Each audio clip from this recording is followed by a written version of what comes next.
je vais à Monaco, au salon du livre très très chic, qui a lieu dimanche toute la journée, donc c'est de 10h jusqu'à 22h30. Hein, donc tous nos lecteurs de Nice, Cannes, qui sont en Italie, etc. Peuvent venir, parce que là c'est pour le coup ça vaut vraiment la peine. Il y a des très très belles signatures en bas. Je suis curieux de savoir comment les Monégasques vont être présents. On est très suivis là-bas. Ah bon? Ah bah attends, on est très très suivis, tu penses bien. Tu sais, les riches sont toujours les mieux informés, comme on dit. C'est ce qu'on dit, c'est ce qu'on dit. Mais oui, bah oui. Donc tu confirmes. Ah bah oui, toujours. Hein, c'est normal. Les gens qui ne sont pas informés finissent toujours par tout perdre. Regarde ce qui s'est passé en Argentine en 2001, c'est toujours l'exemple. Les Argentins qui suivaient la presse locale, l'économie, etc., qui se donnaient la peine d'acheter le journal tous les jours, etc., ils avaient le temps de mettre leurs économies à l'abri, eux. Bah oui. C'est toujours la majorité de la population qui fait confiance au gouvernement qui se fait avoir. Bah évidemment, tiens, c'est pas nouveau. Nos éditeurs, ils se feront pas avoir. Hein. Alors depuis un mois maintenant que nous avons fait la dernière revue de presse, l'essence même de ce que tu as pu voir à travers la presse internationale, à quoi se résume-t-elle? Plusieurs choses. Alors juste avant de venir, j'ai vu une dépêche de Bloomberg. Ça nous confirme, là pour le coup, ça nous confirme le livre 777, puisque une très très grande banque, enfin c'est la troisième, je crois, grande banque américaine, qui a demandé la suppression de l'argent liquide. Ah oui, là c'est clair. Voilà. D'accord. Donc, tu vois, le livre 777 était vraiment l'interprétation de texte du Jean et de l'Ange. Hein, c'était bien ça. Pourquoi ils veulent la suppression du liquide? On en a parlé ensemble il y a un mois, puisque Sapin avait abaissé à 1000 euros le minimum. Non, le maximum qu'on peut payer en liquide. Oui, exact. Oui, non, mais ça a double effet. Rappelons le principe. Monsieur Sapin, donc ministre il n'est pas des finances, lui, de budget ou de l'économie, enfin, peu importe, on s'en fout, de toute façon c'est pareil. C'est un menteur de première, hein, il n'y a pas de crise, c'est la reprise, etc. Il nous en a fait je sais pas combien, des comme ça, c'est tout à la même enseigne, techniquement. Donc il limite le paiement à 1000 euros, d'accord? Donc plus aucun client de banque ne pourra aller à son guichet en disant donnez-moi 3000 euros parce que j'achète, je sais pas, une voiture de casse par exemple. Hein, voilà. Et donc je veux le payer en liquide. Et c'est mon droit le plus strict. Ben là, ils n'auront plus le droit. Hein, voilà. Et donc progressivement, c'est ce que j'avais dit exactement il y a un mois. Donc là, on est passé de 20 000 à 10 000, à 5 000, à 3 000, et puis bientôt ça va être zéro. Voilà. Hein, bientôt ça va être zéro. Et qui est le grand gagnant de tout ça? Qui est le grand gagnant de tout ça? C'est Visa et Mastercard, les grandes multinationales américaines. Et bien entendu, qui sont les autres grands gagnants? Par extension, ce sont vos banquiers ruinés puisqu'ils n'ont pas à vous donner votre cash. Voilà. C'est-à-dire que vous mettez vos économies de côté, vous ne pourrez pas les récupérer. Vous êtes obligé de les récupérer par 1000 euros. Et puis si vous les récupérez par 1000 euros tous les jours, on va vous dénoncer à Tracfin. Mais on les emmerde, Tracfin. Hein, que tous les Français récupèrent leur argent, tout simplement. Hein, c'est aussi simple que ça. Ils vont contrôler quoi? Ils vont contrôler 300 000 Français? Ils vont envoyer la police à 300 000 Français pour voir pourquoi ils retirent leurs économies? Non mais c'est débile. C'est débile.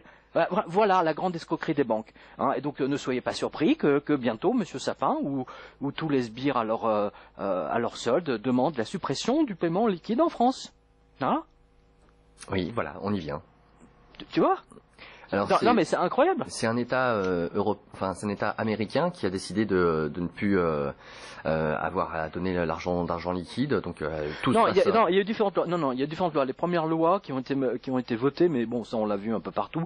C'est toujours bon prétexte. C'est interdiction de payer en liquide tous les biens d'occasion. Voilà, tous les biens d'occasion. Tous les biens d'occasion. Voilà. Alors, la Louisiane avait voté cette loi il y a quelques années, mais c'était suite à tous les vols qui a eu lieu suite au cataclysme de Katrina. Oui. Hein, voilà. Donc c'était pour essayer de tracer tant bien si on peut les biens volés, etc. et éventuellement les retrouver. Bon. C'est tout. Mais dans l'absolu, ceci vous montre la faillite totale des banques. Puisque à partir du moment où donc vous savez très bien la puissance des banques vis-à-vis du ministère de l'économie américaine, hein, enfin de la Fed en particulier, ce que veulent les banques, eh bien, elles l'obtiennent toujours. On l'a vu, nous, tous les deux, depuis 2008, depuis 2009. Tout ce qu'elles veulent, elles l'obtiennent. Elles sont too big to fail, trop grandes pour tomber, pour faire faillite. Donc, elles ont pris le pouvoir, et maintenant, elles dictent leurs lois. Voilà. C'est aussi simple que ça, aux politiques qui vendront père et mère et on va voir d'ailleurs comment nos politiques de PS sont vraiment la pire des espèces. Je n'hésite pas à le dire, puisque je ne sais pas si tu peux retrouver une nouvelle sur les dates des élections des départementales, parce que là je tenais à partager ça avec nos auditeurs et nos lecteurs, parce que quand j'ai vu ça, je me suis dit non, c'est pas vrai, ils ont osé. Eh oui, ils ont osé le faire. Donc pour la faire simple, je rappelle que cette année, il y a 2 élections qui sont très importantes. Voilà, c'est ça. Tu veux le dire, si, tu veux. C'est l'incroyable arnaque du prochain vote des régionales de décembre 2015. Donc le PS avait bien choisi la date pour le 2e tour des départementales. Le dimanche du changement d'heure. Et ce n'est pas un hasard. Pour les élections régionales 2015, les enfoirés du PS ont fait encore plus fort. Premier tour, dimanche 6 décembre 2015, et second tour, tadam, sonnez trompette, roulez tambour, dimanche 13 décembre 2015, juste avant les vacances scolaires d'hiver qui démarreront juste quelques jours après, le vendredi 18 décembre. Mais comme vous le savez, toute la France se mettra en vacances à partir du vendredi 11 décembre. Bah oui. Le PS compte sur vous pour ne pas aller voter, ne les laissez pas faire. Extrait du gouvernement, gouv.fr, je cite, les conseillers régionaux élus en mars 2010... Non mais on va pas besoin de tout dire parce que c'est un charabia gouvernemental, bref, ils sont élus pour 6 ans. Attention, c'est un vote extrêmement important parce qu'ils sont élus pour 6 ans. C'est pas 5 ans, ni 4 ans, ni 3. Donc c'est vraiment très très long. Donc là, on n'a pas intérêt à faire un mauvais vote, comme on dit. Pourquoi ils ont décidé de mettre le 2e tour au dimanche 13 décembre? Parce que, pas pour une raison très simple, parce que le dimanche 13 décembre, c'est là où, selon toutes les statistiques que tous les commerçants peuvent vous dire, les Français se précipitent pour faire leurs courses de Noël. Tout simplement, ils n'iront pas voter. Voilà la grande arnaque du Parti socialiste français. Voilà la grande arnaque de M. Hollande. Voilà le choix délibéré pour que les gens n'aillent pas voter, pour que le plus grand nombre... Voilà, c'est un vol de démocratie, c'est un déni de démocratie, c'est du fascisme. Moi j'appelle ça du fascisme, c'est de la démocratie dévoyée. On n'est plus en démocratie, c'est fini, c'est terminé. C'est terminé. De toute façon, on n'est plus en démocratie à partir du moment où Sarkozy a fait passer le truc de le Lisbonne, oui. Parce que les Français ont dit non à l'Europe. Je le rappelle. Il est passé en force. Voilà. Mais maintenant, vous avez la démonstration. Alors moi, j'appelle tous les auditeurs, tous nos auditeurs, les lecteurs, etc. Notez dans votre agenda d'ores et déjà. Dimanche 13, 2e tour. Allez voter. Allez voter. Et ils comptent sur vous pour ne pas y aller. Eh oui. Parce qu'ils ont toujours fait le calcul, comme quoi ceux qui ne vont pas voter, eh bien, ils permettent toujours à la gauche de gagner. Voilà. C'est aussi simple que ça. Donc là, on a une démonstration mathématique de la grande arnaque, du vol des Français. Quand ils sont pas volés par leur banque, ils sont volés par les ferrailleurs. J'ai une information là tout à l'heure. J'ai eu le temps de regarder le. Tu peux essayer de retrouver remonte et recherche Versailles. Tu vas trouver quelque chose de très intéressant. Voilà, CTRL F, Versailles. Donc, ils sont volés par leurs banques, ils sont volés par l'État, ils sont volés par les taxes, ils sont volés par les hausses déguisées de différents impôts locaux. On va y venir également. Ils sont volés par les multinationales qui enlèvent 25% des produits. On l'a vu il y a grosso modo un mois. Je sais pas. Je ne sais même plus comment résumer ça. C'est tout à fait incroyable. Et là, par-dessus tout ça, donc on met l'interdiction prochaine d'utiliser de l'argent liquide. On va y venir, c'est obligatoire. Ça confirme tout ce que on avait vu dans t'es témoin. Nos auditeurs sont témoins, les lecteurs sont témoins. Voilà, on y est. C'est aujourd'hui sur Bloomberg. J'en parlerai lundi prochain lors de la revue de presse. Voilà. Et donc voilà un très bon résumé du vol des Français. La France est dépouillée par les banquiers d'un côté et les trafiquants de l'autre. Ici, le château de Versailles. Vous vous souvenez des plaques commémoratives en bronze volées sur le pont Alexandre III à Paris? Eh bien, voici que notre lecteur Raphaël nous apprend que 19 tonnes des canalisations qui amènent l'eau pour les fontaines du château de Versailles ont été volées. Dingue. Non mais attends, c'est les grandes eaux, Oui. C'est les grandes canalisations que André Le Nôtre et tous les architectes fluviaux, ingénieurs et autres, ingénieurs pour la grande fontaine du château de Versailles. C'est quand même pas n'importe quoi. C'est un monument historique là qu'ils ont volé techniquement. Mais c'est énorme. Un ferrailleur et son chauffeur ont été interpellés à Villeneuve-la-Garenne après le vol de 19 tonnes de canalisation en fonte au château de Versailles. Lors de son interrogatoire, celui-ci a soutenu qu'un client lui avait passé la commande.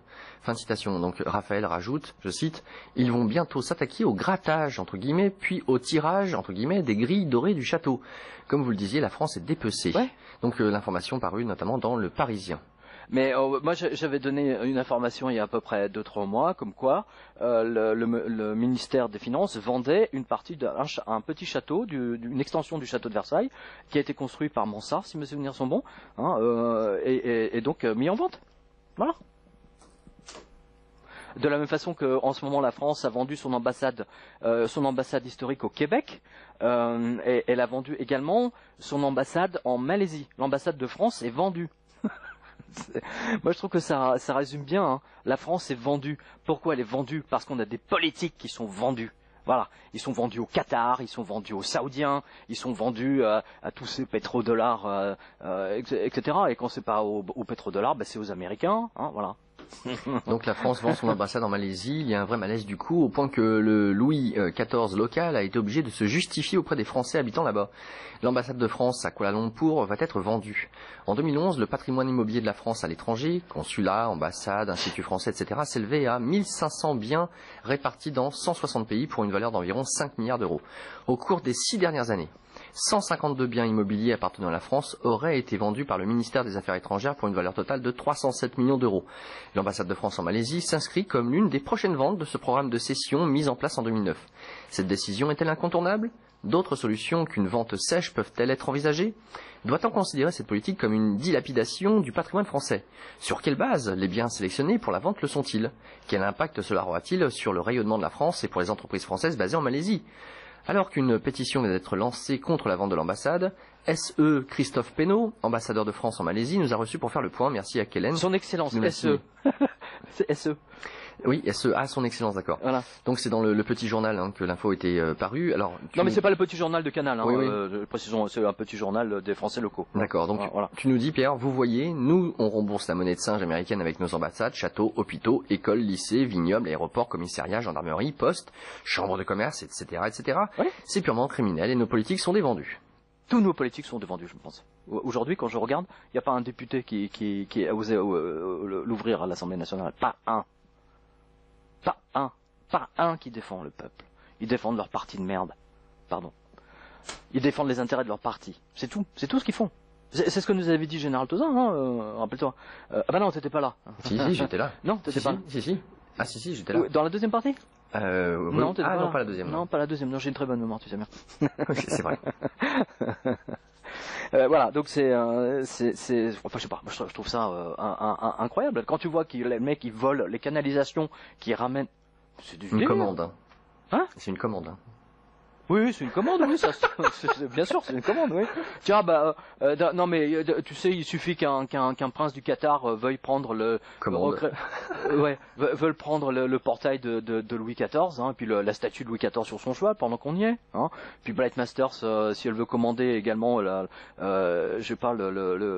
cadre noir de Saumur, une commande, allez, on l'embarque. Tant qu'à faire. Non mais c'est incroyable. Voilà, la France est dépecée d'un côté, elle est détruite de l'intérieur de l'autre. Et troisième point intéressant, hein, et là je vais me fâcher avec tous les gens de gauche, mais c'est pas bien grave, c'est-à-dire que là en fait c'est une destruction de l'intérieur de l'esprit français et de comment dire enfin bon, je vais pas y aller parce que sinon on va se prendre le CSA sur la tête, donc c'est pas la peine. En plus, il y a de nombreuses destructions d'églises en France, puisque oui. Ces dernières, on n'a plus les moyens de les entretenir. Donc là, c'est celle de Notre-Dame-des-Anges à Belfort. Notre-Dame-des-Anges, en plus, j'y tiens celle-là. Là, franchement, pour le coup, Notre-Dame-des-Anges, c'est très symbolique. Ça rejoint, je fais une parenthèse, hein, ça rejoint le texte de l'Apocalypse de Jean. Hein. Attention, hein, c'est vraiment, il va s'en donner à cœur joie. Hein, voilà. Mais là, on a une démonstration. Quelle que soit la raison, la destruction de cette église est symbolique de ce qui se passe en France. La désertion des fidèles, parce que les curés ne sont plus les intermédiaires surnaturels, entre guillemets, entre nous et le ciel. Ils ne croient même pas au miracle du Christ, alors croire aux anges ou bien au miracle des apparitions de Notre-Dame. Le résultat, la décision est prise de supprimer l'église Notre-Dame de ces anges pour réaliser une sorte d'opération immobilière au nom de la sécurité et du manque de moyens. C'est surtout un manque flagrant de volonté. De volonté, voilà, c'est dans l'Est républicain. Hein, voilà. Alors il y a un lecteur qui m'a envoyé, alors allez voir sur quotidien.com, c'est très intéressant. Alors ça n'a rien à voir avec Belfort, j'ai oublié de le préciser, ça se passe dans le Nord. Alors il y a les deux journaux concurrents, les deux grands quotidiens concurrents, il y a la Voix du Nord d'un côté et la Nord Éclair de l'autre. Hein, ils se sont pas consultés, mais t'as vu, c'est drôle.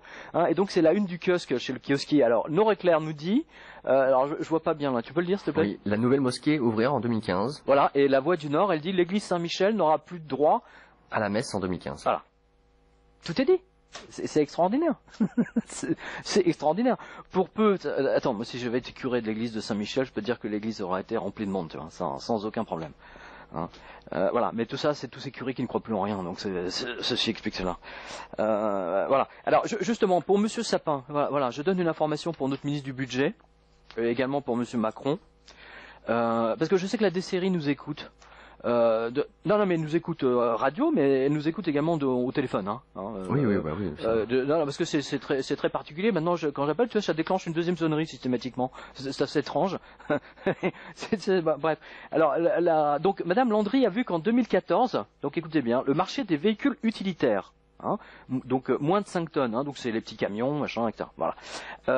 Donc le marché des véhicules utilitaires avait commencé de la plus mauvaise des manières, moins 7,7%, avant de signer un léger rebond le mois suivant, de 1,5%. Cette année, le rebond n'a pas eu lieu. Après une chute de 8,6% en janvier 2015, le marché français des véhicules utilitaires continue de s'enfoncer, avec un nouveau repli de quasiment 3 à 29 338 000 immatriculations.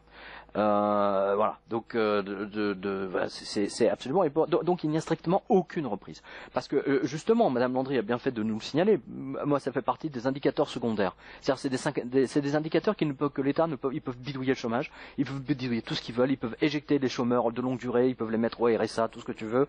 Mais la vente des véhicules utilitaires, comme la vente de pneus, ils peuvent pas la bidouiller. Hein. Et la vente c'est évident qu'il y a plus rien. Hein. C'est moins 10. Alors, moi j'ai discuté avec plein de commerçants, ils sont tous à moins 20. J'entends pas ce que tu dis. Oui, c'est en moyenne, c'est ça, ce que j'ai pu en constater. Voilà, moins 20 sur l'année 2014. Et encore moins 20, ils sont contents. Hein. Parce que j'ai entendu, j'ai entendu là, il y a une grande marque de vêtements, c'est intéressant. Alors, écoute bien, d'habitude, dans les bonnes années, il y a déjà 2 ans, 3 ans, ils vendaient 300 000 pièces. Pendant leur collection d'hiver, hein, toute leur collection d'hiver, hein, tout le modèle confondu, d'accord, 300 000 pièces. Vente de cette saison, hein, donc décembre, janvier, enfin saison d'hiver 2014-2015, 100 000 pièces. Donc un tiers. Voilà. Il reste que 33% des ventes d'il y a 3 ans. Tu imagines? Ça fait mal. Une belle coupe. Hein. Ça fait très très mal. Résultat des courses, chômage. Alors, je suis désolé, il y a beaucoup de lecteurs qui me demandent la liste des licenciements. Il y en a tellement. Et j'y vais à reculons. J'y vais à reculons, c'est le truc qui me stresse le plus, quoi. C'est tellement épouvantable à faire que c'est. Il y en a tellement que j'étais là, pour le coup, j'ai été dépassé. Tu vois, je tenais cette liste de licenciements depuis 2012, depuis mai 2012, mais là, il y en a eu tellement que moi, je peux pas passer 7 jours sur 7 à faire que ça. Il va falloir que je prenne quelqu'un avec moi pour. Non, mais sérieusement, hein, c'est parce que c'est quand même vachement important ça. Bref, donc voilà. Alors pour vous montrer une autre à quel point la faillite des banques et la faillite de l'État français, c'est la CAF, hein, la Caisse des allocations familiales, qui là donc a essayé de gagner entre 7 et 11 jours de trésorerie. Hein, donc là vous avez une capture écran là sur l'écran, allez voir sur Quotidien. Mais alors moi je trouve ça génial. C'est la CAF de Seine-Maritime. Voilà, à l'heure où les high frequency trades, hein, les high frequency trades peuvent acheter et vendre 500 000 actions à la seconde. Et encore, quand je dis la seconde, c'est en fait c'est au centième de seconde, hein, parce que je crois qu'ils ont battu un nouveau record. Voilà, où elles peuvent acheter et vendre 500 000 actions à la seconde. En France, en raison d'un petit pont, les versements de la CAF, eux, vont prendre 7 jours de retard pour arriver sur vos comptes. Alors quand je dis 7 jours, c'est en moyenne, hein, parfois c'est 12. Mais bien sûr, tout est à mettre sur le dos de l'informatique. La conclusion s'impose d'elle-même. Il est vital de gratter le plus de jours possible. Bientôt, le paiement des CAF, RSA, etc. à 90 jours. Voilà. Donc on voit que la situation se délite de plus en plus. Hein. Je ne sais pas quels sont que disent les lecteurs, etc. Enfin les auditeurs, pardon, à la radio. Mais ce que je vois de mon côté, c'est que c'est une lente descente aux enfers. Hein. Et ce qui est intéressant là, c'est en Grèce, quoi. Le gouvernement Syriza, ils sont coincés. Ils sont coincés de toutes parts. Poutine leur a fait une faveur. Il leur a dit bon, je vous fais une avance de 7 milliards. Hein. Avec Gazprom. Oui, il leur fait mais à condition que le Stream, ouais. le pipeline passe par la Grèce, parce que ça c'est vital pour eux. Le Poutine joue un rôle, mais là on voit qu'ils ont endetté la Grèce avec la planche à billets, et résultat des courses, par le jeu, si tu veux, eh bien la Grèce va payer avec le gaz. Donc Poutine, voilà.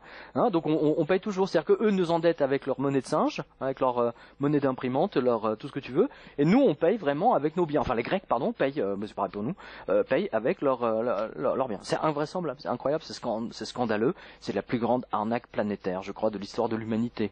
Il n'y a pas pire. Moi je suis pour, là sincèrement, je suis pour.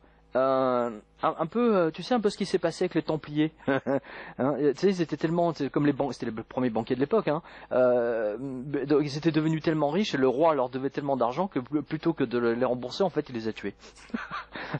Oui, pour limiter leur pouvoir. Voilà, et d'où la fameuse, comment dire. Avec Mollet.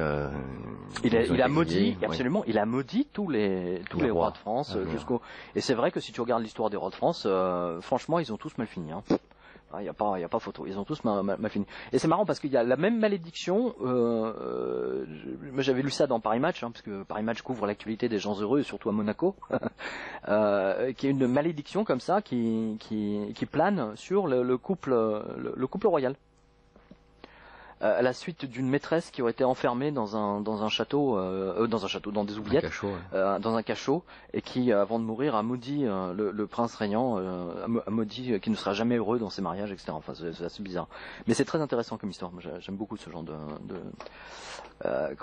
malédiction comme ça qui voyage à travers le temps, parce que c'est important. C'est la malédiction d'un mort. Hein, donc on dit il faut toujours respecter les dernières volontés d'un mort, tu sais bien. Voilà. C'est vital. Bref, donc en ce moment, je sais qu'il y a beaucoup de gens qui se suicident, surtout en Grèce. Hein, les suicides de policiers continuent. Hein, il y en a eu un paquet. Hein, vous les avez sur la revue de presse. Moi, je sais pas. Je suis invraisemblablement fasciné par le manque total de couverture des chaînes de télé. C'est-à-dire que plus on s'enfonce et moins ils en disent. Voilà. Tout est bon pour ne parler de rien. Tu vois. Le moindre truc, tu vois, ils le développent, ils en font un truc, ça dure 5 jours, 7 jours, comme par exemple le crash là, de l'avion allemand dans les Alpes. Eh bien, ils t'en ont fait un truc pendant 7 jours pour empêcher les gens d'aller voter. Voilà. Et je suis à peu près certain qu'ils trouveront quelque chose de la même façon, qu'ils vont monter en épingle dans la semaine du 13 décembre. Oui, d'ailleurs, il y a un des ministres, je sais plus si c'est Cazeneuve, non, c'est pas Cazeneuve, je sais plus lequel c'est, qui a proposé de faire payer ceux qui n'iraient pas voter. Les amendes. Je trouve ça, c'est quand même quelque chose d'assez curieux. Cela dit, personnellement, j'estime que si on a le droit de vote, hein, le droit de vote c'est vraiment la chose ultime. Tout le monde devrait aller voter, mais vraiment de son plein gré. Si les gens ne vont pas voter, c'est parce qu'ils se sont estimés floués par Monsieur Nicolas Sarkozy, UMP, hein, qui a violé les Français, qui leur a pissé dessus, n'ayons pas peur des mots, en passant en force le traité de Lisbonne. Hein, à partir de ce moment-là, les gens, ils ont voté non pour l'Europe. On n'a pas respecté le vote des Français. Pourquoi veux-tu que un certain nombre de Français aillent voter après ça ? Franchement. Moi je suis contre franchement je vais systématiquement voter. Moi je déteste les gens un peu comme Lisandre, tu sais, qui nous font des grandes leçons de machin, de trucs, et puis ensuite qui disent non, je veux pas voter. Ça sert à rien dans ce cas-là. Moi je vais jusqu'au bout du truc. Je vais voter quoi. Hein, voilà, je vais voter. Même si ceux qui estiment que ça sert à rien, c'est pas vrai. Il y a eu cette montée phénoménale du FN, qui est un vote vraiment de colère des Français, hein, qui a terrorisé mais en fait ils ont rien changé. Hein, on voit qu'ils ont continué et ils vont favoriser l'arrivée de Marine Le Pen au deuxième tour de manière à être sûr de remporter, hein, d'avoir un vote global. C'est ce que veut Hollande. Hein. Ils veulent refaire la même chose qu'avec Chirac. Il faut pas oublier ça. Hein. Elle est très pratique, Marine Le Pen, là, pour le coup. Il y a, alors, soit on peut reparler du PS parce qu'il y a une actualité récente que tu pourrais donner, ou alors il y a celle sur les biens immobiliers. J'ai pas compris. Malheur à vous si vous vendez un bien immobilier. Oui, oula, oui, très important, oui. Vas-y, lis-le. Donc malheur à vous si vous vendez un bien immobilier, vous allez être mis à l'index bancaire. Vous vous souvenez des 205 000 euros que la LCL rechignait à virer un notaire? Eh bien, pour donner encore plus d'oxygène aux banques, Bercy a mis au point des mesures spéciales pour vous empêcher de faire ce que vous voulez de ce capital. Je cite. Extension du gel des fonds issus des ventes mobilières et immobilières, contrôle bancaire accru, mesure numéro 7, des mesures de vigilance renforcées, vérification de l'origine des fonds, du motif de la transaction et de l'identité du bénéficiaire, seront déclenchées pour toute opération impliquant des montants inhabituellement élevés, y compris pour les crédits à la consommation et les transferts d'espèces. Ah, génial. Voilà, tu vas prendre un prêt de 4 000 euros pour refaire ta cuisine. Ça y est, on va avertir Vigipirate, qu'est-ce que je raconte comment dire là Oui, les différentes cellules antiterroristes. Les différentes cellules antiterroristes, blanchiment d'argent, etc. Mais on nous prend pour des crétins. Donc là, c'est tiré du PDF de Bercy, bien sûr. Ouais. Et voilà, donc c'est appliqué aussi bien aux biens immobiliers. Autrement dit, ça veut dire quoi? Bon. Ça veut dire quoi? La banque pourra désormais vérifier toutes vos entrées et sorties. Bref, c'est le contrôle total et une fin du cash. Au profit du paiement électronique très prochainement, comme le relève le Télégraphe ici. Voilà, il y a un autre article également dans le Télégraphe. Alors c'est vraiment très intéressant. Alors prenons un exemple typique. Donc vous vendez votre appartement. Ben, voilà, vous prenez votre retraite, vous allez vous installer dans votre maison en Bretagne, dans les Landes, je ne sais où, peu importe, vous quittez Paris, vous vendez votre appartement parisien pour aller 400 000 euros. Hein, voilà. Eh bien vous ne pourrez pas profiter de vos 400 000 euros. Voilà. Vous ne pourrez pas, parce que la banque va vous emmerder à partir de ce moment-là. Pourquoi? Parce que les 400 000 euros rentrent immédiatement dans la réserve fractionnelle de la banque. Et donc la banque fera tout pour vous empêcher de sortir cet argent. Voilà. Et toutes les lois qu'on a votées, c'est fait pour ça, parce que les banques sont en faillite. C'est le vol. Et c'est pour ça que je dis, achetez des pièces d'or et des pièces d'argent. Ne vous laissez pas emberlufoqueter comme ça. C'est pas possible de vous laisser pas entuber comme ça. C'est pas possible. Enfin bref. Oui, non, mais c'est tellement hallucinant. On peut se demander vraiment dans quelle mesure est-ce que les Français vont se laisser dépouiller de leurs biens immobiliers, tout simplement. Non, mais ce qui est intéressant, si vous voulez, ici, on a chroniqué l'explosion de Wall Street, on a chroniqué l'activité des banquiers devenus fous, etc., tout ce qu'ils ont essayé de faire, comment ils ont triché, etc. Maintenant, ils sont arrivés au bout. Ils ne peuvent plus tricher, sauf à voler l'argent des gens. Voilà. Et maintenant, qu'est-ce qu'on voit? Qu'est-ce qu'on a vu cette année 2015, 2014-2015?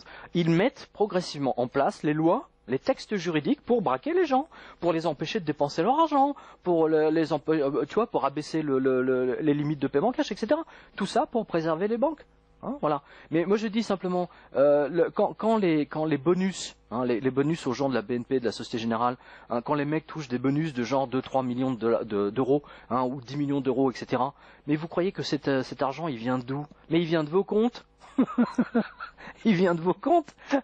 Et normalement, pour avoir un système bancaire sain, effectivement, il faudrait que tous les banquiers ne soient pas payés plus qu'un instituteur, c'est tout. Et de toute façon, ils ne méritent pas d'être, parce qu'en fait, ils ne retransmettent aucune connaissance. Ils ont volé la démocratie, les banquiers. Mais bon, ça je me répète, je sais. Et puis dans la foulée, on continue. Tiens, justement, la Banque Populaire veut la trésorerie des entreprises. C'est ce que tu allais dire, ouais. Bah oui. Donc d'un lecteur qui suit cette page, je cite, la Banque Populaire m'appelle pour me proposer de convertir la trésorerie de la société en part sociale de la banque. Bah voyons. Oh, argumentaire à l'appui, un placement sans risque. Le prix de la part ne peut pas varier. Je revends quand je veux. Tu parles, c'est faux, c'est archi faux. Mais il faudrait au moins les garder 4 mois. Sauf que, quand on regarde sur leur site ici, on clique, voilà, c'est pas tout à fait la même chose. Je suppose que je ne suis pas le seul à être démarché. Là, c'est grave. Ils en sont à pousser les chefs d'entreprise à convertir la liquidité des entreprises en part sociale de banques pourries. C'est criminel. Du coup, je me demande où mettre la trésorerie de la société en sécurité. C'est criminel. Non mais notre lecteur a raison. Si c'est un chef d'entreprise, il a raison. Attends, ils sont en train d'essayer de braquer la trésorerie des boîtes, des PME. C'est ça que ça veut dire. Hein, tu imagines je sais pas, imagine une boîte de BTP, tu vois, genre ou de plombier, tu vois, Dupont, un Dupont plombier, tu vois, ils sont 5. Le mec, il est à fond dans son, tu vois, il a strictement aucune connaissance financière et de toute façon, c'est pas ce qu'on demande à un plombier. Hein, il va faire confiance à son banquier. Il a peut-être 40 000 ou 50 000 euros de trésor ou de fonds de roulement ou peut-être 100 000, j'en sais rien. Hein, et il va les mettre dans la banque, il ne pourra même pas y toucher. Oh, le vol, les banquiers sont devenus c'est du vol organisé. Banque américaine, banque japonaise, banque allemande, banque italienne, elles sont toutes en faillite. Écoutez bien, elles sont toutes en faillite. Ne laissez pas votre argent. Achetez des pièces d'or, des pièces d'argent. Toute pièce d'or que vous achetez, toute pièce d'argent, c'est vous creusez vous avez un effet démultiplicateur, je vais y arriver, hein, du passif que vous mettez dans leur bilan. Voilà. Hein, parce que ça, c'est de l'argent vraiment immobilisé, quoi. Voilà. Bon, tu parlais de la Grèce, on parlait en même temps des Alors banques. attends, non, parce que je voudrais qu'on aborde quand même quelque chose de très très important.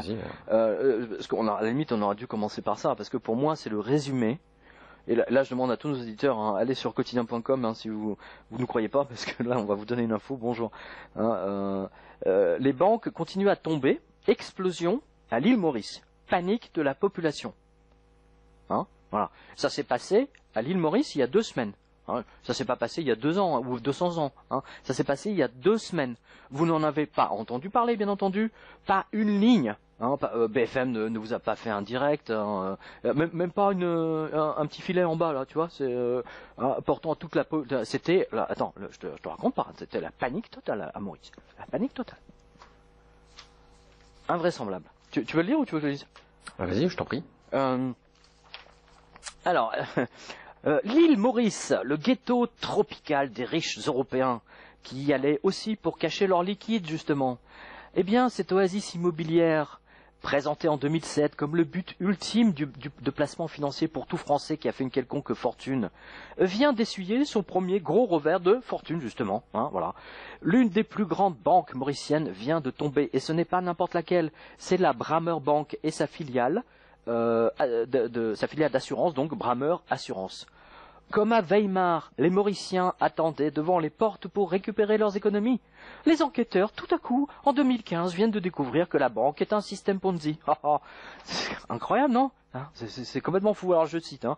Le coup de grâce a été donné à 0h45, hein, donc à quasiment 1h du matin, ce vendredi 3 avril 2015. Dans un communiqué, la Banque centrale de Maurice indique que le permis d'opération de la Bremer Bank a été suspendu pour, je cite, non-respect des pratiques bancaires. J'aime bien le non-respect, tu vois. Bref, alors c'est vraiment un euphémisme. Hein. Alors tout le monde le savait, hein, là je reprends. Tout le monde le savait hein, à l'île Maurice. D'autant qu'il n'y a que quelques grandes banques sur cette île. Hein, il y a la Mauritius Commercial Bank, the State Bank of Mauritius, Barclays Bank, HSBC, Baroda India, Brammer Banking Corp, Bank One, Standard Bank. Voilà. Donc il y a des banques mauriciennes pour les Mauriciens. Sachant qu'à Maurice, en fait, il y a une population qui est très divisée. Hein, d'une part, tu as les Indiens, tu as les Créoles, tu as les Anglo, les Anglais, tu as les Hindous, etc. Enfin, et donc chaque communauté a sa banque. Hein, voilà, ce qui explique. Et ensuite, tu as. Donc ça, c'est d'un côté, ça c'est pour les gens normaux, on va dire, les Mauriciens. Et ensuite, de l'autre côté, il y a toutes les opérations bancaires opaques financières. Hein. Ceci explique pourquoi il y a la HSBC, pourquoi il y a la Standard, la Deutsche Bank. Que fait la Deutsche Bank à l'île Maurice? Je te pose la question, je vous pose la question, chers auditeurs. Que fait la Deutsche Bank? Ah, c'est pour que les cadres aillent bronzer, tu vois, t'es nommé pendant 1 an à l'île Maurice, tu vois, c'était peinard. Bon, bref. Donc voilà, donc pour faire du business sur l'île, il est vital d'appartenir à une loge maçonnique. À l'île Maurice, si tu n'es pas franc-maçon, hein, tu fais pas de business, hein, voilà. C'est la franc-maçonnerie, c'est intéressant d'ailleurs, c'est la franc-maçonnerie qui permet à l'île et aux communautés de vivre ensemble. Hein, ils se retrouvent tous dans des loges, etc. Ouais, c'est très intéressant. Voilà, donc il y a pas de frottement hein, communautaire ou ethnique comme en Inde par exemple. Hein.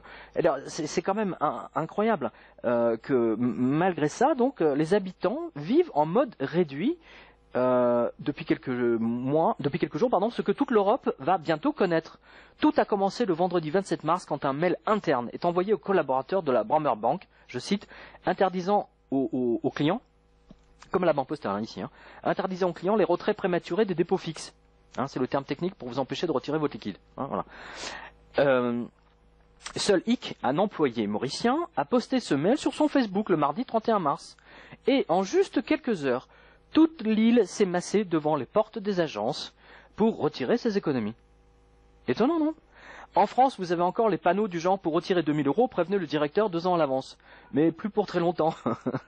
De fil en aiguille, ou du lundi au jeudi, la panique s'installa progressivement dans l'île, puisque plus personne n'accordait sa confiance à quiconque.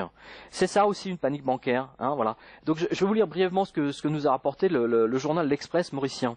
Tu veux le lire? Parce que c'est marrant, c'est très très drôle. Alors, on va commencer à lire. Alors attends, est-ce que je donne... À 2h58, oui. Midi 58 ou midi 43 Parce que c'est pas la même chose. Ambiance tendue devant le PMO, à Port-Louis. Une cinquantaine de personnes réclament des explications et veulent rencontrer le Premier ministre. Certains ont même voulu bloquer la route. Une dizaine de policiers donc sont sur place. Midi 43, les manifestants sont de plus en plus énervés. Ils veulent même bloquer la route. L'on signale des heurts entre la police et les manifestants. Conférence de presse de Vishnu Lachemi-Reynado sur l'affaire Bramerbank. C'est un Ponzi. À tous les points de vue. On parle de 20 milliards de roupies mauriciennes. 18h15, le Premier ministre a dit hier soir qu'il fallait trancher dans le vif. C'est un vaste Ponzi avec des sommes colossales, lance le ministre des Finances. À 18h26, les 30 000 personnes qui ont de l'argent à la Bramerbank ne le perdront pas, dit le ministre. Les coupables devront payer, martèle le ministre des Finances. Et le samedi à midi 15, après consultation avec le Premier ministre, on a le plaisir de dire que les 135 283 policiers d'assurance police d'assurance, oui, effectivement, seront garantis totalement par le gouvernement, affirme le ministre des Finances. À 16h, Vishnu Lachmi-Reynado donc nous dit la crise de la Bramerbank remet en question 56 000 clients et les 160 000 assurés de la British American Insurance. Nous parlons d'un nombre extraordinaire de gens. Plus de 200 000 Mauriciens sont concernés. On a pu éviter une crise sociale. Voilà. Donc vous avez tous les liens sur quotidien.com. Allez voir ça. Alors autant dire que c'est un tiers des habitants actifs de l'île. C'est quand même important. Ne croyez pas que cela ne nous affectera pas en France. La Bramerbank ainsi que sa filiale assurance sont deux des 80 filiales de l'empire British American que vous pouvez voir dans sa globalité ici sur quotidien.com et qui possèdent une bonne partie de l'île. Et au final, c'est devenu juste un Ponzi. Et c'est le ministre des Finances mauricien qui nous le dit. C'est pas nous. Ici, à la radio ici maintenant, parce que nous, on le dit depuis des années, Là, c'est le ministre des Finances mauricien, c'est quand même incroyable. Le mec, il découvre ça juste en même temps que les autres, tu vois, pour te dire à quel point ils sont informés, les mecs, C'est le foutage de gueule. Mais bon, passons.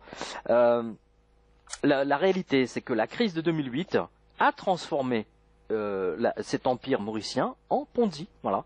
Et ils ont tout balayé, ils ont faussé leur bilan, ils ont fait de la cavalerie. La cavalerie a duré de 2008 jusqu'en 2015, mais la cavalerie, toute forme de cavalerie, s'arrête à un moment donné. Le cheval est épuisé, c'est bien connu. Voilà, c'est pour ça qu'on dit cavalerie. Donc à un moment donné, ça s'arrête. Et c'était le cas, ça s'est arrêté au 31 mars 2015. À l'île Maurice. Et le fait que la banque n'a pas pu être sauvée témoigne des tensions financières qui se manifestent partout en ce moment. Il se trouve que le choix a été fait de sacrifier la banque. Loin de l'Europe, où, pensait-il à la City, ça ne ferait pas de vague. Erreur. Vous êtes en train de le lire partout en France et ailleurs dans le monde ce mardi. Oui, j'étais très content de donner ça, parce que comme tout le monde a fait la censure, toute la presse, y compris l'AFP, a fait la censure de ce papier, les 350 000 premiers lecteurs du lundi matin, eux, ils l'ont eu. C'est énorme, c'est quand même énorme. Voilà, mais ça c'est le résumé. L'île Maurice, si tu veux, c'est un résumé, si tu veux, d'un pays, quoi, voilà. Voilà. Ce qui s'est passé à l'île Maurice va se passer en France, va se passer ailleurs. C'est déjà en train de se passer techniquement. Mais vous voyez bien que c'est une immense que ces banques sont, et c'est pour ça qu'elles veulent vous interdire de retirer du liquide. Si vous interdisez aux gens de retirer du liquide, vous pouvez pas aller devant votre banque taper en disant voilà, rendez-moi mon argent, bande d'imbéciles. C'est ça qu'ils nous disent, bande de crétins. On va vous interdire d'utiliser du liquide, mais en fait on vous prend pour des demeurés, on vous pisse dessus. C'est le cas de le dire. Voilà ce qu'ils sont en train de nous dire. On va vous arnaquer. Vous êtes des sous-blip. Voilà ce que nous disent les banquiers à travers ça. Et j'attire l'attention de nos auditeurs sur un point très important que pas un journal mauricien n'a abordé. Pas un. Très curieusement. C'est que c'est pas par hasard que j'ai donné la liste de toutes les banques qui sont présentes sur l'île Maurice. D'accord Je pense notamment à HSBC, je pense à la Barclays Bank, hein, je pense à la Standard Chartered dont Black Masters devait prendre la tête et elle en était écartée. Deutsche Bank. Pourquoi l'une de ces banques ne l'a pas racheté? Pour le roupie symbolique. Hein? Pourquoi? C'est génial, tu ramasses la mise, une banque vient de tomber, comme tu sais, comme aux États-Unis avec la FDIC. Quand une banque tombe, c'est la banque en face qui est toujours debout, qui la prend et qui prend tous les clients, etc., qui prend tout son business, tous ses actifs, etc., et qui va poursuivre les autres. Et là, cette banque appartient à un milliardaire mauricien. Un grand milliardaire qui possède 80 entreprises qui contrôlent dont toutes les villas de luxe, tu sais, où tous les acteurs, tu sais, la vérité si je mens, tu sais, tu sais, ils allaient à l'île Maurice, etc. L'île Maurice, le Figaro Magazine, le Figaro Madame nous ont fait tout des cirques, des pages entières. L'île Maurice, le placement idéal, votre villa en face du Pacifique, 400 000 €, machin, bidule, etc. Tu vois, le truc, placez votre argent, lessivez les mecs. Pour peu qu'ils aient un compte à la Bremer Bank, il n'y a plus rien. Parce que, bien entendu, si tu veux, les Mauriciens, eux, vont être privilégiés, mais les étrangers. Mais alors, ça ne dit pas pourquoi elle n'a pas été rachetée, effectivement. C'est très intéressant. Voilà la question qu'il faut lui poser. T'as pas de réponse? Oh bah moi j'ai une réponse, mais je peux pas la donner. À toi de deviner. D'accord. Non mais c'est très intéressant. C'est vraiment très très intéressant.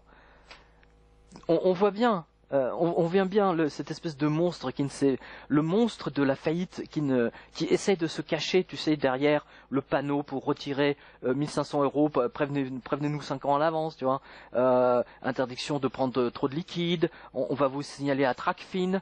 Tracfin, tu vois, c'est l'épouvantail qu'on donne. Genre, on va vous signaler, tu sais, on va vous dénoncer. Vous êtes juif, ouais, terroriste. Tu sais, pendant la guerre, tu sais, pendant la guerre. Ah, vous êtes juif, on va vous dénoncer à la Gestapo, tu vois. Ah, vous avez de l'argent. On va vous dénoncer à Tracfin. C'est la même chose. C'est la même chose. C'est incroyable. C'est très intéressant d'ailleurs. Il y a plein de choses à mettre en... Oui, en parallèle. Alors, tu parles de cette histoire avec cette banque sur l'île Maurice. En même temps, on peut voir ce qu'il en a été au Portugal avec la banque Spirito Santo.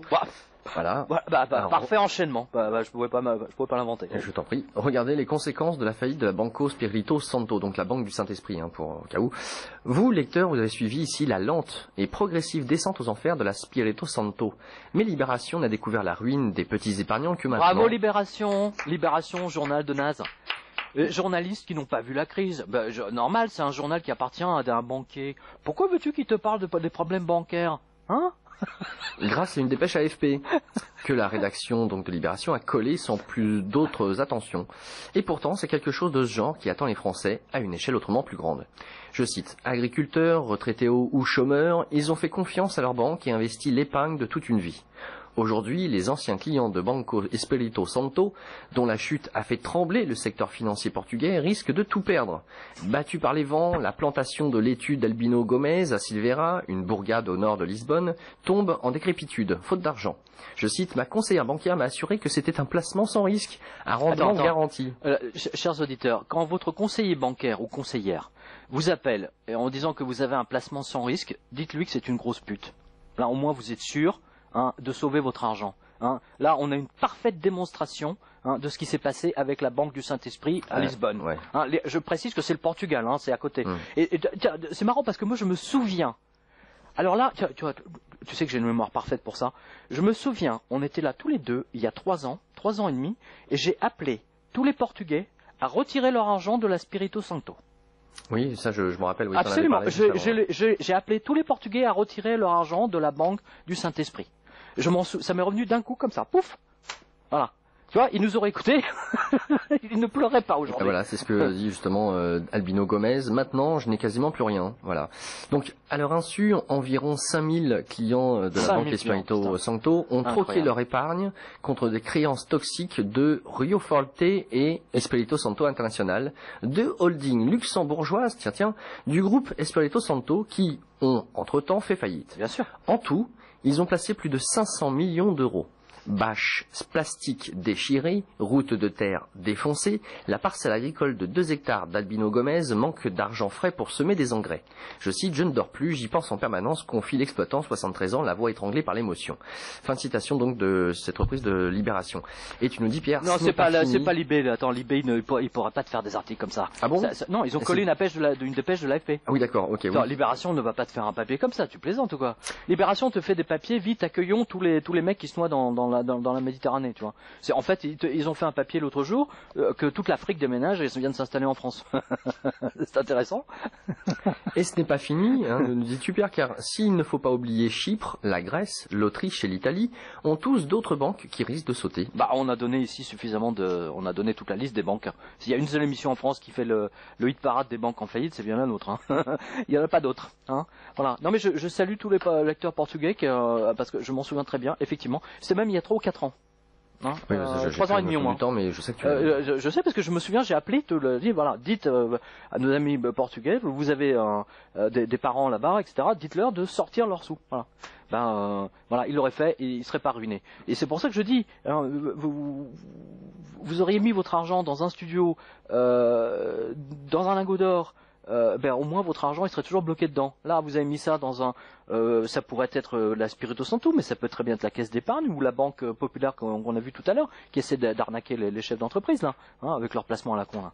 Hein, voilà, c'est exactement la même chose. Ils vont finir de la même façon. Ils vont finir à poil. Ils vont même pas finir en maillot de bain. Ils vont finir à poil. Voilà ce qui va se passer. Alors François Hollande l'a dit et redit, il nous l'a garanti, pas de hausse d'impôts. Bon. T'as raison.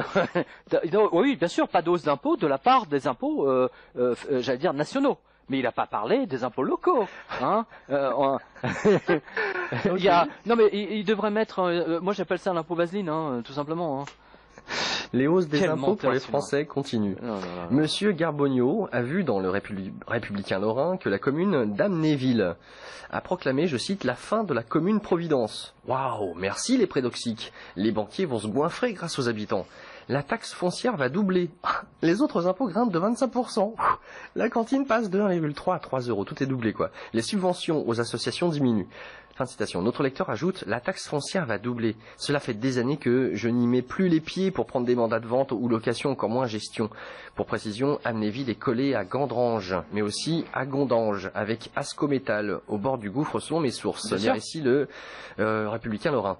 Monsieur Bonneau a fait mieux avec cette capture d'écran Ouest France du 20 mars 2015 concernant Saint-Gilles-Croix-de-Vie, en Vendée, qui va massivement augmenter ses impôts locaux. Ce sont les contribuables qui remboursent le trou causé par l'empreinte toxique, 600 000 € cette année.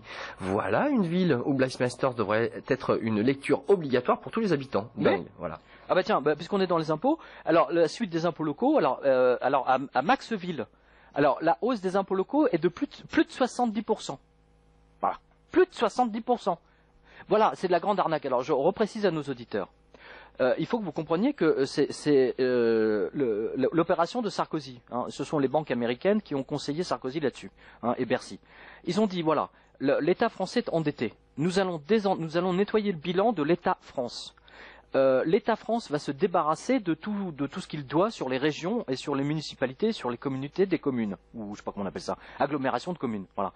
Et donc du coup, la dette, il n'y a plus de dette sur le bilan de la France, la dette est déportée sur les municipalités, des autorités locales, communautés de communes et j'en passe et des meilleurs. Et donc du coup, nous, on peut présenter un bilan, si tu veux, très positif, on va dire ça comme ça, et emprunter à un taux très bas. Sauf que ce que les gens ne voient pas, c'est que c'est eux qui payent, ce sont les Français qui payent avec une hausse massive de leurs impôts locaux. C'est une arnaque, c'est Sarkozy qui a fait ça. L'UNP, mais attends, il faut que je me calme, sinon je vais dire des choses.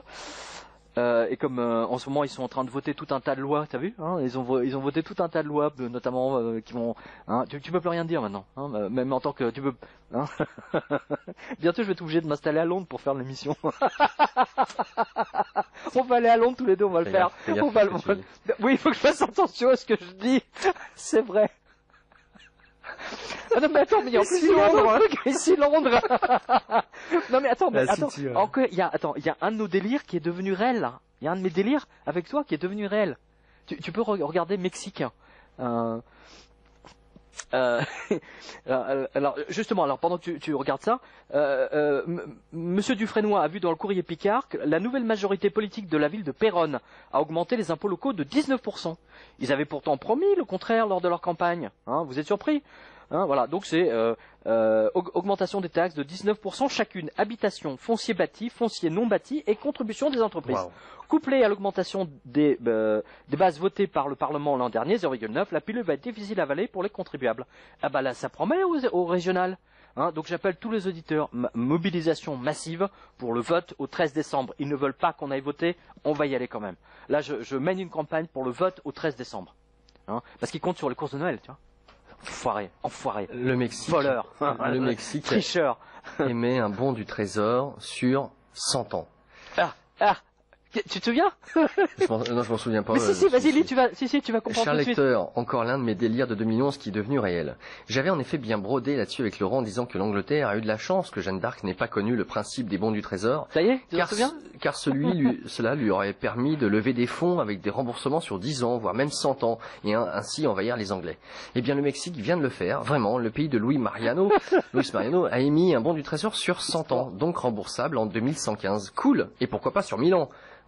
Mieux, pour l'éternité. Bah oui, endettement pour l'éternité. Voilà. Voilà qui est sage. Endetter ses enfants sur un siècle entier juste pour rembourser ces ports d'Américains de la Fed qui ont endetté le Mexique avec leur monnaie de singe afin qu'il n'ait pas une monnaie basée sur l'or. Donc voir et lire 666 pour ça.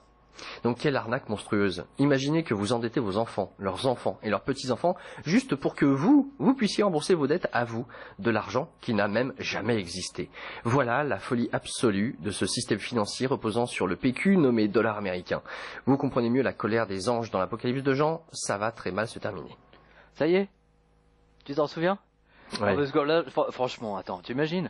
Non mais c'est vrai, si Jeanne d'Arc avait connu le principe des bons du trésor, hein, parce que je rappelle qu'elle a été obligée d'abandonner son combat parce que le roi n'avait plus d'argent à lui donner pour lever ses troupes, etc. Enfin, je résume. Hein, voilà. Et donc du coup, elle n'a pas eu des troupes pour continuer à virer les Anglais pour les pourchasser, tu vois. De l'argent pour ça. Voilà. Elle aurait eu le principe des bons, elle aurait connu, hein, ou le roi aurait connu le principe des bons du trésor, donc d'endettement, etc.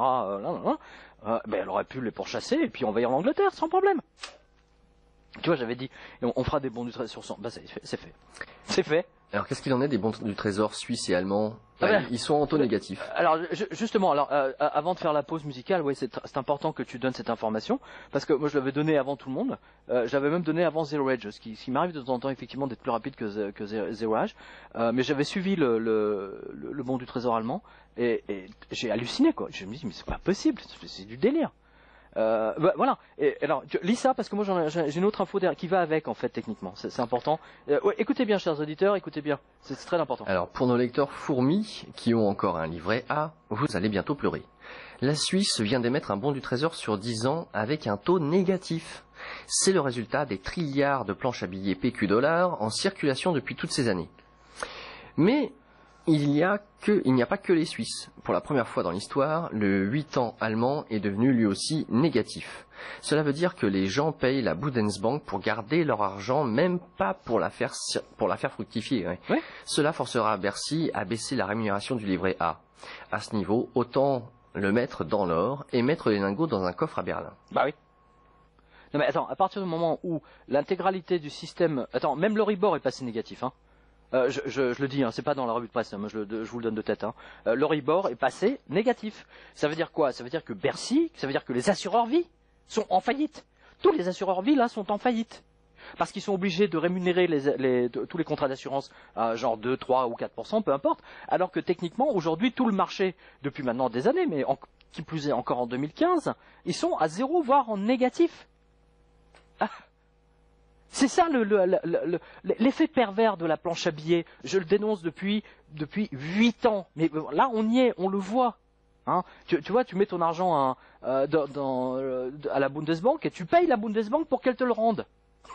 C'est aberrant, c'est vraiment aberrant. C'est aberrant. C'est aberrant, on est dans le monde à l'envers. Mais ça, c'est la conséquence de la monnaie de singe, PQ, dollar, et par définition yen, hein, puisque le yen, les Japonais, on n'y prête pas assez attention, mais ils sont en train de faire un sacré grabuge. Hein. Mais les Japonais sont les esclaves, les esclaves monétaires des Américains.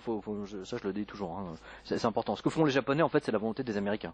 Voilà. Et alors, ce que je voulais vous dire, avant qu'on fasse la pause, voilà, c'est que les banquiers volent toujours les gens. Alors, écoutez bien. La BNP Fortis baisse encore son taux d'intérêt. Alors, voilà la conséquence pratique pour nos auditeurs et lecteurs. Écoutez bien. Monsieur Arlonien, à propos de la nouvelle baisse des taux des livrets en Belgique, le banquier essaye vraiment de convaincre les gens de mettre son argent chez lui, même s'il ne rapporte rien, dit-il, car c'est une sécurité pour l'épargnant. Je me marre là, nous dit notre lecteur. Et le comble, c'est quand il dit que, puisque notre argent n'est pas utile à la banque, vu que l'Europe les arrose d'argent pas cher, il est normal qu'il le rétribue aussi peu. Je ne sais pas si je dois en rire ou en vomir, nous dit monsieur Arlonien. Alors effectivement, alors pourquoi il nous dit ça? Parce qu'il y a une interview d'un économiste banquier, monsieur Bruno Wattenberg. Alors voilà, alors question du journaliste. C'est sur RTL, hein, je précise, hein, c'est pas n'importe quoi comme support. Question de RTL. Qu'est-ce qui justifie cette nouvelle baisse des taux d'intérêt, monsieur le banquier? Et alors, monsieur le banquier, dit-il, hein, le loup banquier, les banques n'ont pas vraiment besoin de votre argent. Elles n'ont pas besoin de l'argent des épargnants. Pourquoi? L'argent européen coule à flot. En plus, il n'est pas cher. D'un autre côté, la consommation n'est pas très élevée. Les investissements des entreprises non plus. Bref, pourquoi les banques rémunéreraient-elles plus l'argent des épargnants que le strict minimum? Eh oui, et il a raison. Et il a raison. Eh oui, eh oui. Résultat, la plupart tournent autour de 0,2%, voire un petit peu moins. Alors, je sais, entre deux soit dit, je ne sais pas ce que c'est un petit peu moins de 0,2%. C'est oh, clair, les escrocs. Rase-moquette, hein. Un petit peu moins, d'accord. C'est 0,0001%, ça doit être ça, tu vois. Oh, les tricheurs, les voleurs, les escrocs. Non, mais tu n'y crois pas. Attends, la planète entière braquée par ces enfoirés de banquiers de merde. Non, mais tu n'y crois pas. Non, mais là, non, mais allez sur Quotidien Point, vous ne croyez pas. Non, mais c'est là, c'est sur RTL, c'est pas un poisson d'avril. Hein, voilà. Ça date du 20 avril. Non, mais c'est dingue. Si, donc il a osé, hein, je reprends. Alors, pour les lecteurs, prendre les lecteurs pour des 1 à ce point, c'est très très fort. Voilà. Lire ici RTL Belgique pour rire un peu. Voilà. Alors, plus le taux baisse, plus les épargnants se font braquer les économies. Remercier les 1000 milliards de monnaie de singe de monsieur Draghi. Voilà pourquoi vous ne devez pas laisser votre épargne en banque.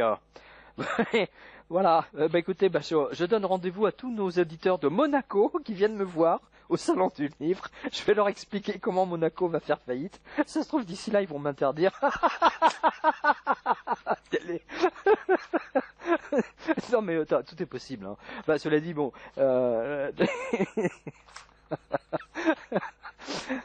cela dit, Monaco est une entité financière à part. Hein, donc c'est comme Singapour. Hein, donc vous avez moins de chance. Hein, si vous avez un compte à Monaco, techniquement, dans une banque monégasque, vous avez quand même moins de chance j'allais dire une grossièreté. Voilà. Donc chers auditeurs, voilà, rendez-vous à Monaco, venez voir. Je serais ravi de vous signer le 777 pour vous expliquer comment vous allez vous faire raser si vous ne mettez pas votre argent ailleurs. Hein, à Monaco par exemple, ou même en Suisse, hein, ou surtout à Singapour, ou en Norvège. Hein. Moi je recommande la Norvège. Tous les lecteurs qui me disent où je dois mettre mon argent, je dis en Norvège. Allez-y. Voilà. Non parce que c'est tous les jours, hein, Jasmine. Tous les jours. Où je dois mettre mes économies. Parce que de la marche ça leur suffit plus maintenant. Tu vois, maintenant c'est même de la marche n'a plus de solution. Donc moi j'ai Norvège. Voilà. Oslo. Allez jouer aux Oslo. Elle est bonne. Allez, Louride. Une pause musicale. Hein. Et vous êtes bien à l'écoute de la radio ici maintenant avec la revue de presse internationale avec Pierre Jovanovic, quotidien.com pour avoir accès à toutes les informations, les articles divers et variés dont nous vous faisons part, mais pas en totalité tellement il y en a. Pierre, je ne sais pas ce que tu souhaitais aborder peut-être après. Dominique Strauss-Kahn. Dominique Strauss-Kahn. Tu veux le lire? Le temps que je trouve. L'économiste vedette du Parti Socialiste a 100 millions de dettes. J'aime beaucoup, tu sais, notre ministre des Finances, enfin attends, tu imagines, on aurait pu l'avoir comme, tu vois, comme quoi tous ces économistes, c'est vraiment, c'est une pourriture ambiante, quoi. Les politiques PS sont des enfoirés de première. Alors que Dominique Strauss-Kahn donnait des cours d'économie au monde entier alors qu'il était à la tête du FMI, sans même parler de ses années en France, la presse luxembourgeoise nous apprend que la holding Lane Strauss-Kahn, et donc LSK, j'en ai parlé dans la revue de presse, créée par l'homme d'affaires franco-israélien Thierry Lane, qui s'est suicidé le 26 octobre dernier, laisse derrière lui 100 millions d'euros de dettes à 150 créanciers. Et ce n'est pas tout. L'administration des contributions directes exige que les administrateurs de LSK, qui fut présidé par M. Strauss-Kahn, remboursent les impôts impayés sur les salaires. Tu veux lire la suite? Alors, le Luxembourg va-t-il demander l'extradition de Strauss-Kahn? Voilà la bonne question. Oui, Jean-Claude Juncker, patron de l'Union européenne, bénéficie avec cette affaire d'un levier incroyable sur le PS français. Donc là, vous pouvez lire ça sur l'essentiel.lu ou papergem.lu. Merci à Monsieur Brugier. PS, alors pour Scripton, notez au passage que si cela avait été juste un simple patron de PME français, les huissiers l'auraient déjà dépouillé depuis si longtemps que le Luxembourg a eu le temps de le traduire 20 fois devant les tribunaux. Bah oui. La seule poursuite que le Luxembourg ait entamée concerne les, attention, charges patronales non payées.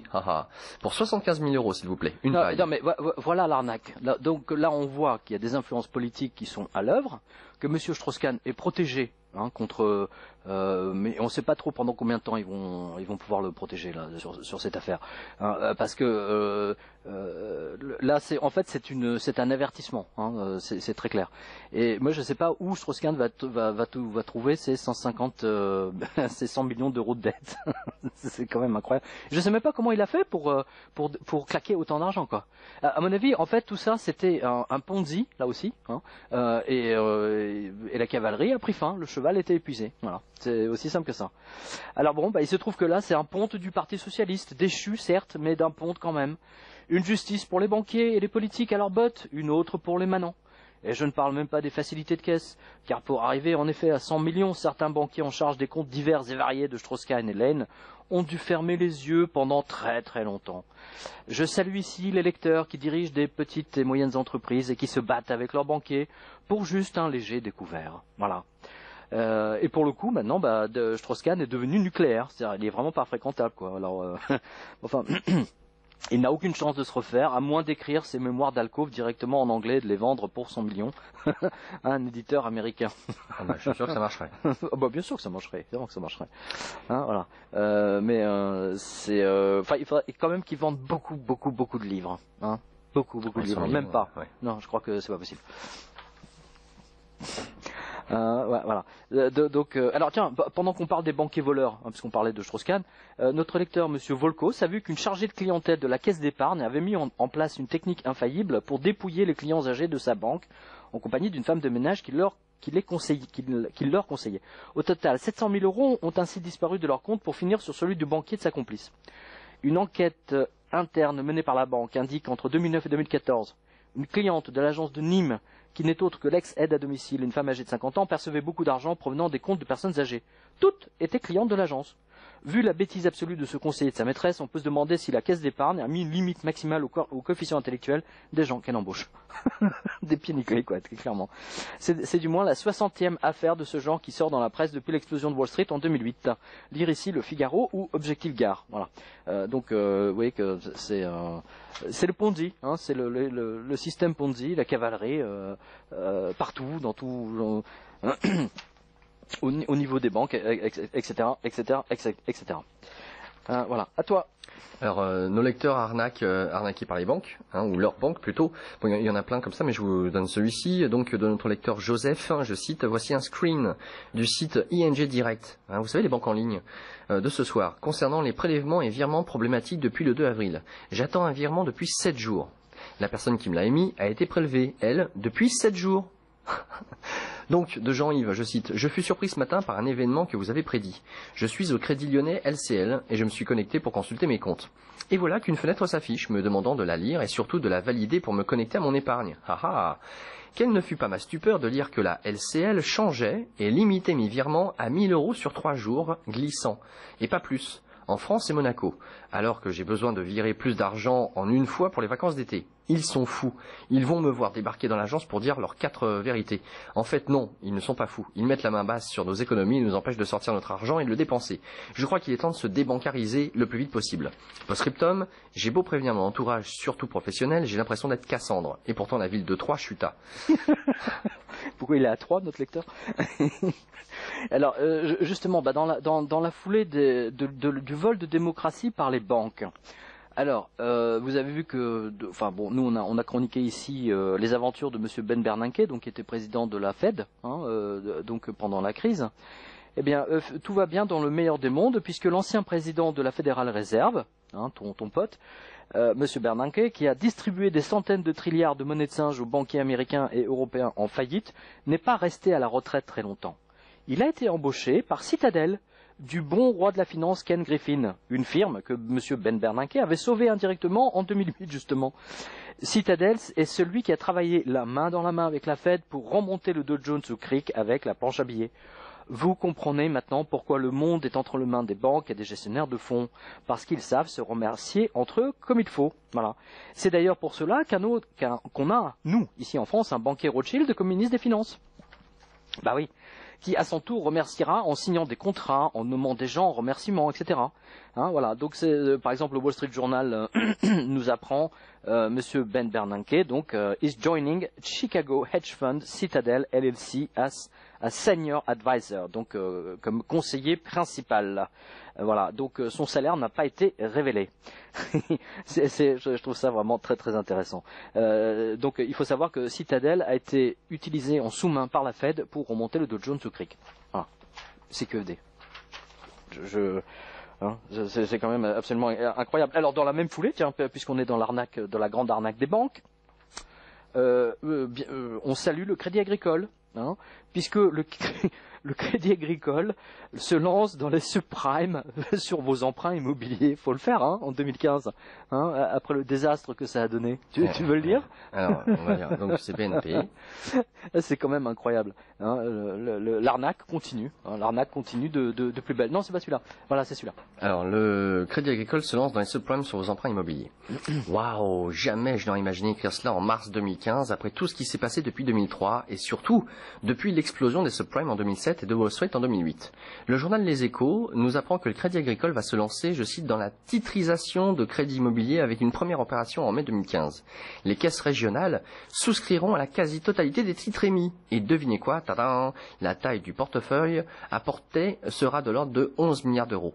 L'objectif pour le Crédit Agricole est de constituer des réserves de liquidités mobilisables à la Banque Centrale Européenne. Incroyable. Le journal précise que cette fois, le Crédit Agricole fait un through sale, une scission parfaite. J'ajoute sale au sens propre. Sale. Oui, sale, oui. Pour lesquels les crédits sortent du bilan et sont cédés à une autre entité. Voilà. C'est pour nettoyer le bilan, Un tour de magie comptable, donc. On sort les crédits des anciens salariés qui se sont retrouvés au chômage par exemple, et on nettoie le bilan, ni vu ni connu. Ce qui permet ensuite de présenter un bilan brillant de 1000 feux, nettoyé avec du sif ammoniacal spécial inox qui n'arrive pas les mailles. Blythe Meister serait fier des cadres du Crédit Agricole. Pour oser continuer cette activité en 2015, il faut être vraiment désespéré. Et le Crédit Agricole est désespéré. Ouais, c'était dans les Échos. Donc, non mais il faut quand même, faut le croire, Tu te rends compte? Se lancer dans la subprime en 2015? Je sais pas, je sais pas. J'avoue que je ne comprends pas moi-même et qu'il n'y ait pas justement des agences de sécurité là pour le coup qui mettent une mise en garde ou qui arrêtent net les opérations. Donc bon, on continue dans le délire. L'arnaque continue avec la BNP qui vend des titres pourris grecs à ses clients. Allons-y gaiement. Oui. En 2009, alors que les bons du Trésor et les crédits défaut swap sur les titres grecs avaient battu tous les records car le monde entier s'attendait à un effondrement du pays, la BNP a vendu à ses clients du grec, sans leur dire. Évidemment. Le soir a révélé que, je cite, à la fin de l'année 2009, soit un peu plus d'un an après le début de la crise financière, la banque vend à ses clients des obligations grecques avec un rendement annoncé à 4,14%. Tentant, bien entendu. D'autant plus que BNP Paribas Fortis propose ses obligations dans la classe de risque 1, la meilleure. Des clients se laissent convaincre, mais il est dit encore difficile de connaître leur nombre exact. Le 26 novembre 2009, la bourse d'Athènes plonge. Le taux d'intérêt sur la dette grecque grimpe. Malgré une mise en garde interne, BNP Paribas Fortis continue à vendre ses obligations. Il faudra attendre le 16 décembre pour qu'elle arrête. Une date clé. L'agence de notation Standard & Poor's dégrade la Grèce. D'un A- qui inspirait encore confiance, elle passe à BBBB+, le début d'une descente aux enfers.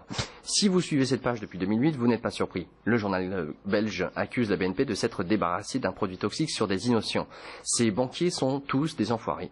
Lire ici Le Soir et la réponse contrite de la BNP sur RTL et ici la RTBF. Merci aux lecteurs belges.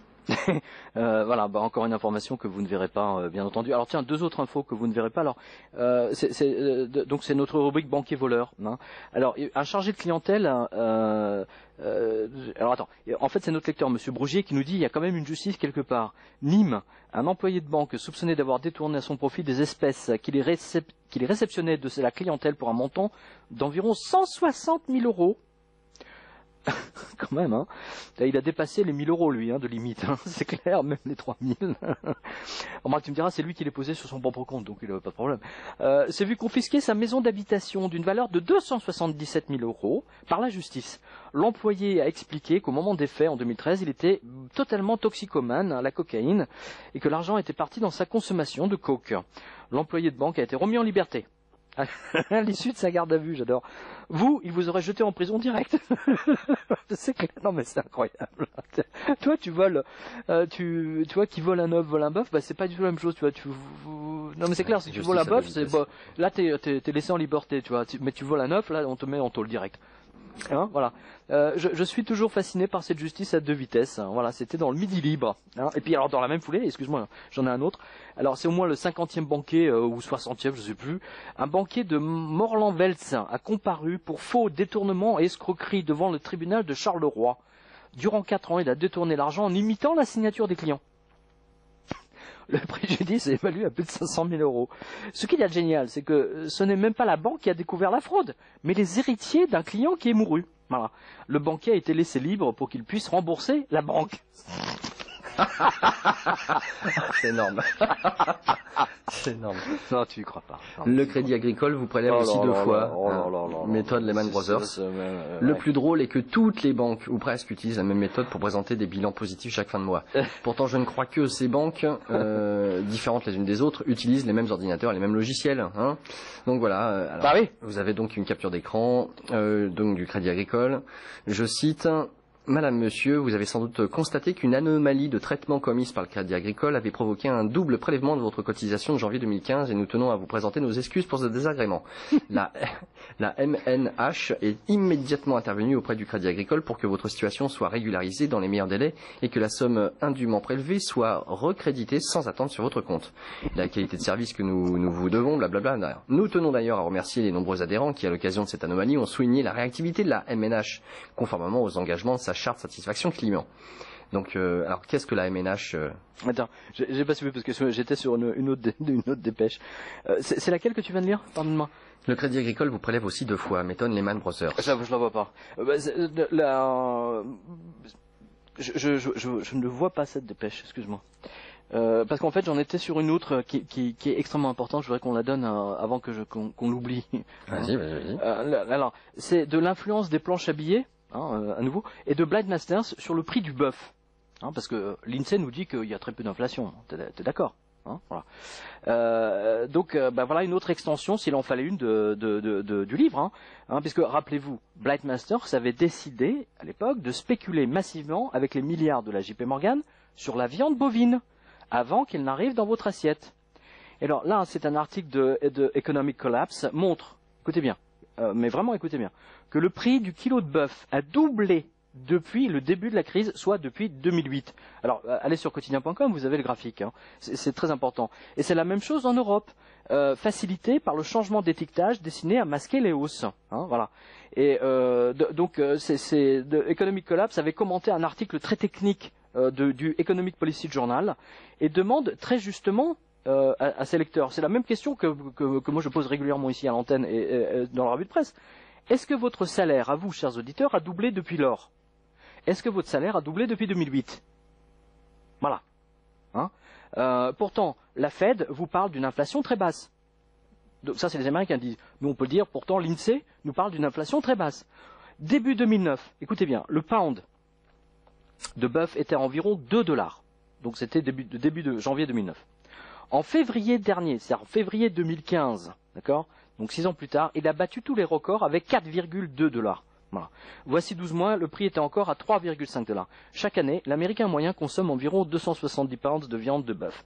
La classe moyenne est détruite, totalement détruite. Mais c'est la même chose en France. C'est la même chose pour les pommes de terre, par exemple. Le prix de la pomme de terre a littéralement explosé.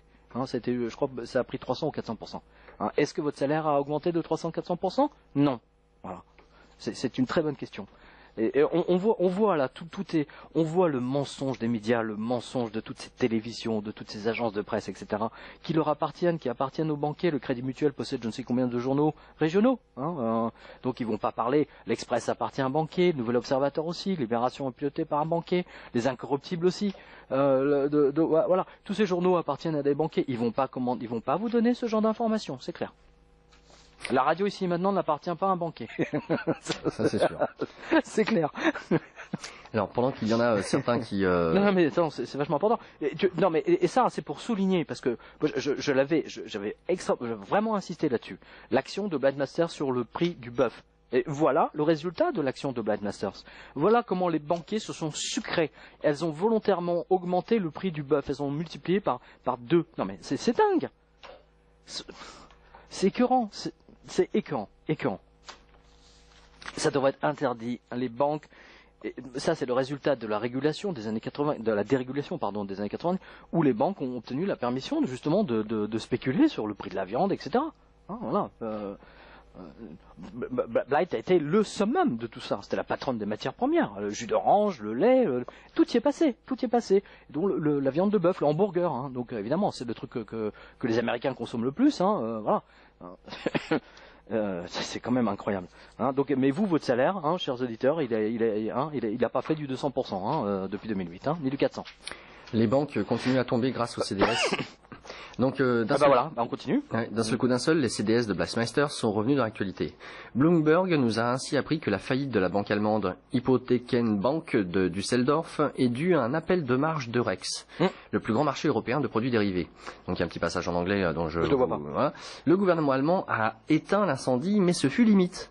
Pendant combien de temps encore on pourra prendre l'argent du peuple pour sauver les banques? Le plus dingue dans cet article de Bloomberg est là. GSIPO held swaps with a national value of 13,8 milliards d'euros d'ici le 30 juin. Donc une banque régionale avec 14 milliards d'engagements nationaux en swap. Waouh, incroyablement folie, vraiment. Bref, tout va bien. Cela revient à apprendre qu'une petite banque de province française présente juste dans une ville a des engagements pour 14 milliards d'euros en paris risqué, du suicide pur. Oui, imaginez par exemple que la banque Tarnot, imaginons que ce soit une banque vraiment privée, qu'elle appartienne à une petite famille, hein, de Montargis ou de Vichy ou de je ne sais pas quelle ville de province, hein, la petite banque, hein, voilà la petite banque. Imaginez que cette petite banque de province ait des engagements sur 14 ou 15 milliards de dollars. Voilà la folie de cette finance et des politiques qui nous ont vendus aux financiers. Alors tiens, justement, puisque je parlais de tous les médias qui appartiennent aux banquiers, donc un de nos lecteurs nous signale que la Cour de cassation a rétabli mardi dernier une amende de 385 millions d'euros, c'est pas grand-chose, hein, prononcée en 2010 par l'autorité de la concurrence à l'encontre de 10 banques françaises pour une entente sur le coût de traitement des chèques. La plus haute juridiction a renvoyé l'affaire devant la cour d'appel, blabla, afin qu'elle soit de nouveau examinée selon l'arrêt de l'AFP. Voilà. Donc les banques s'étaient mises d'accord pour qu'aucune d'elles ne soit moins chère que l'autre. Hein, donc ce qui ne donnerait pas l'idée à des clients de quitter une banque pour aller à celle qui est moins chère, évidemment. Voilà. Et on n'en a pas parlé, hein, évidemment, tu verras pas ça à la une de Libé. Hein, voilà. Journal de gauche, hein, de gauche caviar, précisons. Alors en fait ça devrait s'appeler Petrosian. C'est pas Libération, c'est Petrosian, ça devrait s'appeler. Tu sais la maison Petrosian qui vend du caviar, tu sais, très chic, dans le 7e, là, avenue Rapp, là, je sais pas où. Hein, voilà. Petrosian News. À propos de la création monétaire et de la planche à billets. Oui. Notre lecteur Bernard nous rappelle quelque chose que toi-même, Pierre, tu oublies parfois.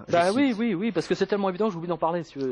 C'est dommage. Rappel donc, on nous dit que la BCE fait trop de monnaie alors qu'elle va faire seulement 1000 milliards de monnaie que seules les banques verront. Cela cache le fait le plus important. les banques ont créé 20 000 milliards ou 30 000 milliards gratuitement, sans travail et sans impôts que nous payons. Vous payez chaque jour avec votre travail. Au passage, la création monétaire gratuite par les banques est la plus grosse évasion fiscale, puisque cette monnaie arrive sur le marché sans avoir payé aucun impôt. Et il y a plus encore en dehors des statistiques de la BCE. Je vous dis cela parce que je n'entends personne parler des ravages de cette création de fausses monnaies par les banques, la plus importante pour son volume et ses conséquences. Fin des propos de Bernard. Et tu nous dis, Pierre, ben oui, Bernard, vous avez tout à fait raison. C'est un peu comme montrer que le texte biblique d'Adam et Ève n'est juste qu'une mauvaise traduction d'un texte sumérien bien plus ancien. Bah oui. Ceux qui détiennent le pouvoir contrôlent l'information, c'est bien connu, et la création monétaire, raison pour laquelle le Crédit Mutuel a acheté des quotidiens régionaux. Bah oui, parce que quand il y a par exemple une campagne municipale, la décision du rédacteur en chef de tous ces quotidiens régionaux de couvrir tel ou tel candidat ou de couvrir plus tel ou tel candidat peut influencer sur le vote d'au moins 1% ou 2%, ce qui suffit amplement à faire gagner l'un ou l'autre, hein, surtout quand les scores sont serrés. Donc, raison pour laquelle je dis, c'est le Crédit Mutuel qui décide qui va être élu dans telle ou telle région, là où il possède des journaux. C'est QFD, voilà. Et ma énième démonstration, s'il en fallait une. Tout simplement. Alors, peut-être qu'il serait bon de parler de l'or, parce qu'il y a pas mal de news par rapport à ça. Est-ce que tu peux commencer par une en particulier ? Non, enfin, il y en a eu plein. Enfin, si, il y a un truc qui était quand même assez extraordinaire en ce qui concerne l'or. Ouais, parce que moi, je pensais avoir tout vu, franchement, dans cette revue de presse. Hein, mais c'était sans compter l'imagination d'un gang mexicain qui, plutôt que d'attaquer une grande banque, a préféré jeter son dévolu sur une mine d'or entière au Mexique, dans l'état du Sinaloa. Ah oui, autant la racine. Bah oui, avec des centaines de mineurs et d'hommes armés présents sur les lieux, extraordinaires. Et c'est la firme canadienne de Toronto, McEwen Mining, qui en a été la victime. 900 kilos d'or, environ 8,5 millions de dollars ont été volés. Cela impliquerait des complicités internes. Non, on n'y croit pas. Selon les autorités locales, la mine a été attaquée en plein jour au-dessus de tous. C'est fou, c'est quand même dingue.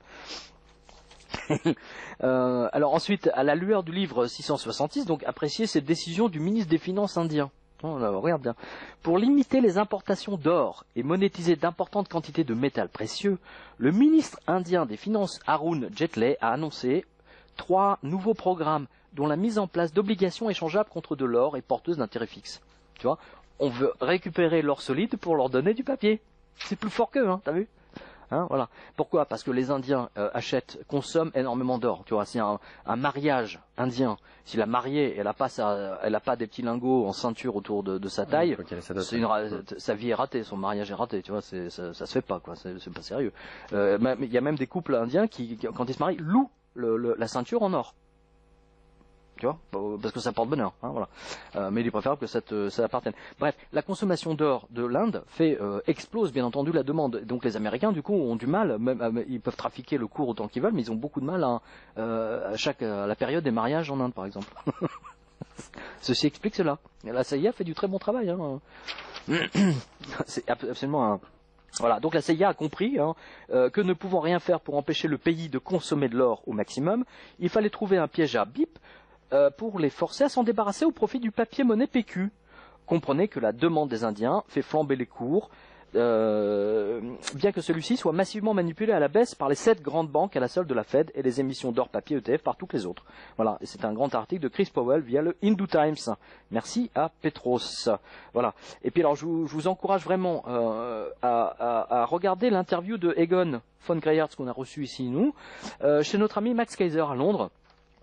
Parce que ça a été sous-titré. Et alors, je crois que je me suis trompé dans la revue de presse. Alors, je sais pas pourquoi. C'est pas le bon lien qui est sorti. Bref, rien de plus amusant à chroniquer que la grande arnaque du bidonnage des cours par les banquiers à leurs ordres. Très très intéressante interview de Egon von Greyerz chez Max Kaiser. C'est vraiment fascinant parce qu'il montre bien que aujourd'hui, en fait, le cours de l'or devrait être à 5 000 ou 6 000 dollars l'once, sans problème. Donc ils font tout pour le maintenir. Bah oui, justement, manipulation du cours de l'or, le retour de la JP Morgan avec le contrôle à la hausse. Bah bien sûr. Notre lecteur, Monsieur Bergerette, ou Bergeret, excusez-moi pour la prononciation, a reconnu que mon analyse s'est avérée juste. Je cite, rien n'a changé au fixing du cours de l'or malgré toutes les dépêches qu'on a pu voir passer depuis un an. Précisons qu'avec Blaise Masters, j'ai été à bonne école. En effet, vous avez raison, le nouveau gold fixing voit justement apparaître JP Morgan et Goldman Sachs, encore les mêmes, dans le panel de ceux qui qui font le cours. Voilà, ça, parce que j'ai eu beaucoup de mails de lecteurs, d'auditeurs en me disant il y a un nouveau fixing, il y a de nouveaux acteurs, tout va changer, vous allez voir, monsieur Jovanovic, le cours va s'envoler, j'achète de l'or, etc. Alors moi je leur ai dit écoutez, achetez de l'or, mais vous verrez, il n'y a rien de changé. Il est strictement impossible que la JP Morgan lâche le fixing de l'or pour la simple bonne raison, c'est que la JP Morgan a hérité de toute la manipulation via la Burstians, et dont Black Masters qu'elle avait piloté. Donc c'est impossible. Les faits m'ont donné techniquement raison. Ça n'a pas bougé. Donc le lecteur poursuit, je cite, « Chacune des banques présentes a été condamnée pour fraude, escroquerie et ou manipulation de cours. Pardon, aucune n'a été formellement condamnée, vu qu'elles ont accepté de payer des transactions ou amendes juste avant leur comparution devant le tribunal, ce qui leur avait valu leur condamnation. On pose souvent la question, pourquoi a-t-on refusé de les condamner ? C'est tout simplement parce qu'avec un casier judiciaire au passif, cela les exclut de facto de tout appel d'offres public. Bah oui. Si l'une d'entre elles se faisait condamner, elle ne satisferait plus une condition administrative obligatoire à remplir pour devenir fournisseur de l'État ou d'une institution publique. C'est QFD. Donc JP Morgan ne pouvait pas être exclu parce qu'il pilote tout le département Burstians. C'est QFD, à nouveau. Le marché de la dette publique est bien trop juteux pour ces chasseurs de commissions qui ne peuvent pas se le permettre. Du coup, comme avec les vulgaires infractions de roulage, on vous propose de payer une transaction amende afin d'éviter la comparation au tribunal. Toujours dans l'or, Confucius a vu que la cotation de l'or devient électronique, mais avec un système d'arrêt automatique si le cours varie de plus à moins $100 par jour et retour au cours précédent. Quelle arnaque! Et retour au cours précédent s'il y a eu 4 jours de hausse consécutive dans les hausses journalières seront limitées. Non mais attends, tu imagines si on mettait la même chose pour les cours les actions d'Apple ou de IBM ou de Nestlé, Total, etc. Enfin de toutes les multinationales américaines en particulier. Ça bougerait pas. Oh, c'est curieux. Ces limitations sont uniquement pour l'or. Que c'est bizarre, hein? Voilà, quand je vous dis que chaque fois que vous achetez une pièce d'or, une pièce d'argent, vous creusez le trou des banques, voilà, vous creusez leur tombeau plus profond. Donc arnaque, escroquerie, chantage, tout est bon pour manipuler l'or et l'empêcher de reprendre sa place au profit de la monnaie de singe américaine. Ah oui, ça c'est vraiment clair. Et là, en fait, il y a un autre papier qui pourrait t'intéresser, là, c'est la Troïka qui fait tout pour justement braquer le peu d'or qui reste à Athènes. Tu le vois, ça? Enfin, c'est quand même tiens, pendant que tu lis ça, il y a une autre banque. Il y a Toulouse qui est en faillite. Alors que l'INSEE de la triche va nous dire que l'inflation est de 2% par an, les habitants de Toulouse vont voir, petit 1, une hausse de 15% de leurs impôts locaux. Hein, et petit 2, une baisse de tous les budgets pour un montant de 105 millions d'euros. Mais ça ne compte pas pour calculer la hausse des prix et des choses. Hein, voilà. Le maire UMP Jean-Luc Mundenk a déjà annoncé des hausses de la taxe foncière, de la taxe d'habitation et le recours à l'emprunt, mesure prise par le maire actuel de la ville, selon lequel la ville est au bord du dépôt de bilan. Une citation qu'il impute à l'ancien maire socialiste, bien sûr, Pierre Cohen. Monsieur Cohen, Toulouse est au bord du dépôt de bilan. Nous avons mis en place une stratégie de scission, blablabla. Enfin bref. Donc c'était sur Europe 1. Alors moi je dis, monsieur le maire, vendez la place du Capitole. Hein, vendez-la aux Chinois, ils ont déjà l'aéroport. Ça complète la collection de ces Monopoly. Tu sais, t'achètes le Capitole, l'aéroport de Toulouse, t'achètes le pont, voilà, tranquille. T'achètes la zone, la Beige, là où t'as tous les industriels là, de l'électronique aéronautique. Hein, c'est à la Beige, dans ce petit coin là. Ah oui, c'est la banlieue de Toulouse, elle est remplie de sociétés d'électronique. Incroyable. Faut le savoir. Il suffit de tout vendre aux Chinois. Allons-y, pendant qu'on y est. Voilà, ça, tu vois, c'est le résultat des banques, de la planche à billets. Hein, on endette artificiellement quelqu'un et ensuite tu le vends. Hein, voilà, tout simplement. Mise en esclavage. 666, la Troïka pousse la Grèce au défaut de paiement pour récupérer l'or d'Athènes. Voilà. Encore une très jolie illustration du livre 666, elle a été donnée ni plus ni moins que par le New York Times voici 3 ans. Selon les nouveaux accords que la Grèce a été obligée de signer en 2012 dans le cadre de l'abandon de sa souveraineté monétaire et financière, une simple petite ligne, va permettre aux créditeurs d'Athènes de saisir ses réserves d'or en cas de non-paiement. Il ne leur reste plus grand-chose, mais 100 tonnes, aux yeux de certains, c'est toujours ça de prix. Ouais. C'est QFD. C'est toujours celui qui rédige le contrat ou l'accord, qui met dedans ce qu'il veut et qui tourne le contrat à son seul avantage. Ici, en stipulant que l'émission de nouveaux bons du Trésor grec le sera, sous loi anglaise ou luxembourgeoise, comme le note le New York Times, largement plus favorable aux créditeurs. Que la loi grecque, hein, précisons-le. Oui, bien sûr. Ça va de soi, tu vois. Et le détail typiquement américain, 666, en cas de non-remboursement, eh bien, les créditeurs pourront saisir les stocks d'or de la nation. Carrément, allons-y gaiement. Et voilà le travail, ni vu ni connu, comme le texte de la loi sur le 3 janvier 73, cela tient en juste une ligne. Arial 2. Une ligne qui fait la différence entre un peuple en liberté ou en esclavage, entre sa richesse et son endettement. Vous êtes également et directement concerné. Vous avez vu qu'au cours de mes interviews sur le livre 666, je dis toujours que le but final des anglo-saxons consiste à mettre la main sur les stocks d'or des pigs, et surtout de la France. Vous en avez ici une démonstration incontournable et que vous ne verrez nulle part dans aucun journal européen. Lire ici le New York Times. À la lueur de ce détail, oh si infime, vous avez aussi vu s'étaler dans la presse anglo-saxonne la liste des factures que la Grèce doit payer tout au long du mois. Le but médiatique étant de faire monter la pression sur Syriza et de prendre le monde à témoin. Tiens, je vous l'avais bien dit, c'est des mauvais payeurs. La même presse anglo-saxonne ne vous dit pas que l'endettement de la Grèce a été fait avec de la monnaie de singe, du PQ, le dollar, mais que les Grecs remboursent, eux, avec leurs plages, terrains, hôtels et biens physiques, sans parler de leur or au bout du viseur. Voilà la grande arnaque économique, la vraie, que vous ne verrez jamais expliquée dans le Figaro, Libération, BFM-VC, etc., etc. Ouais, je trouve ça, mais enfin, je sais pas. Alors, après l'or des Grecs, c'est celui de l'Italie et du Portugal dans le viseur. Bah oui. Petit rappel de 2012 avec un article du Business Insider de 2012 que j'ai exceptionnellement traduit. Je cite. Au cours des derniers mois, on a vu beaucoup de hauts fonctionnaires du gouvernement allemand demandant à ce qu'on appelle les pigs de mettre leurs réserves d'or en garantie de leur emprunt, comme par exemple le rapporteur du budget d'Angela Merkel ainsi que son homologue de l'opposition qui ont mis la pression sur le Portugal à vendre une partie de ses réserves d'or. Norbert Bartel, le rapporteur sur le budget allemand de la coalition, et son homologue Carsten Schneider, des sociaux-démocrates, le plus grand parti d'opposition, ont demandé au Portugal de vendre son or pour alléger sa dette.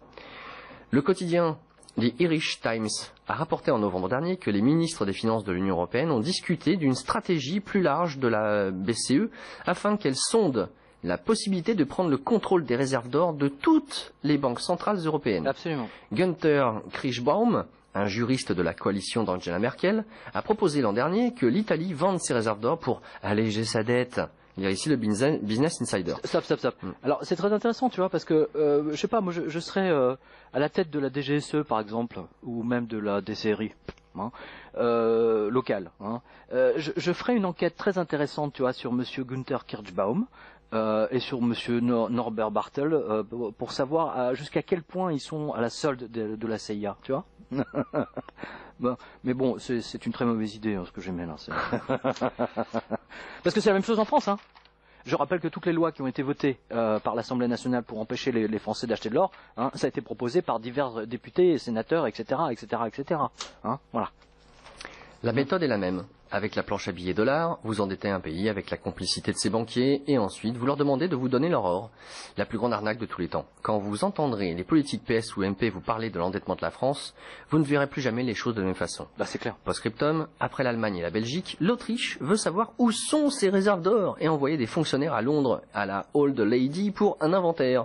Et comme d'habitude, au bout de 15 jours, ils vont nous dire que tout va bien et que l'or est bien là où il est. Mais j'aime beaucoup ces banquiers centraux. Ah tiens, au fait, où est notre or ?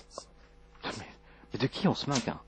Tu vois, parce que tout d'un coup, le public, si tu veux savoir où sont ses réserves d'or. Tu vois, la monnaie euro bat de l'aile, donc le public veut de l'or. C'est plus fort que... C'est inscrit dans la psyché, tu vois. On veut de l'or, voilà, c'est tout. Hein. C'est comme ça. Donc les taux d'intérêt grecs, bon, pour mieux t'étouffer mon enfant... écoutez bien, alors chers auditeurs, écoutez bien, hein, parce que vous êtes très nombreux à avoir souscrit à des emprunts CTLM ou acheté une maison, etc. Donc vous êtes quand même familier avec les emprunts, les taux d'intérêt.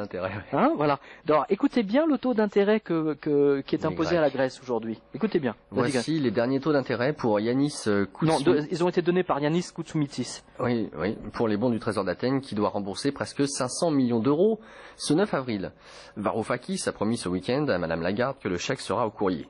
La veille, le Premier ministre grec sera chez Poutine pour lui demander de lui prêter la même somme. Intéressant, non? C'est ce qui s'est passé. Oui. C'est exactement ce qui s'est passé. Hein, parce que Poutine leur a fait un chèque de 9 milliards. C'est 9 ou 7 ou 5? Parce que pour Gazprom, c'était 5, je crois. Oui. Bon, vous remarquerez au passage que l'Ukraine, pas membre de l'Union européenne, pourtant a reçu ses 8 milliards d'euros sans aucun débat. Ouais. Cadeau. Cadeau. En plus, à des nazis, hein. Oui, en plus. C'est marrant parce que là, tu vois, le front de gauche, hein, toujours prêt à, tu vois, c'est des nazis, des fachos, antifa, machin. Mais alors, pour les nazis, les vrais, hein, ukrainiens, hein, qui sont du côté des Américains, alors là, paradoxalement, le front de gauche de Mélenchon, on les entend pas, hein. C'est fabuleux. Rien hein. du tout. Hein, Mélenchon est un traître de toute façon. Hein. Il travaille pour le Parti Socialiste, hein, puisqu'il ne demande pas la proportionnelle, je l'ai déjà démontré ici. Vous voyez l'arnaque politique, donc. Petit rappel pour mieux comprendre. Tout pays qui emprunte au-dessus de 3% est, à terme, mort. Avec la Grèce, ça a commencé en 2009. Alors aujourd'hui, donc ça c'est les taux aujourd'hui, écoutez bien. Donc bon du Trésor à 3 ans, 23,21%. Boum. Là, non seulement t'es mouru, mais en plus là t'as 25 incarnations, tu vois déjà, incluses dans le tarif. Ouais, bientôt pour 100 ans.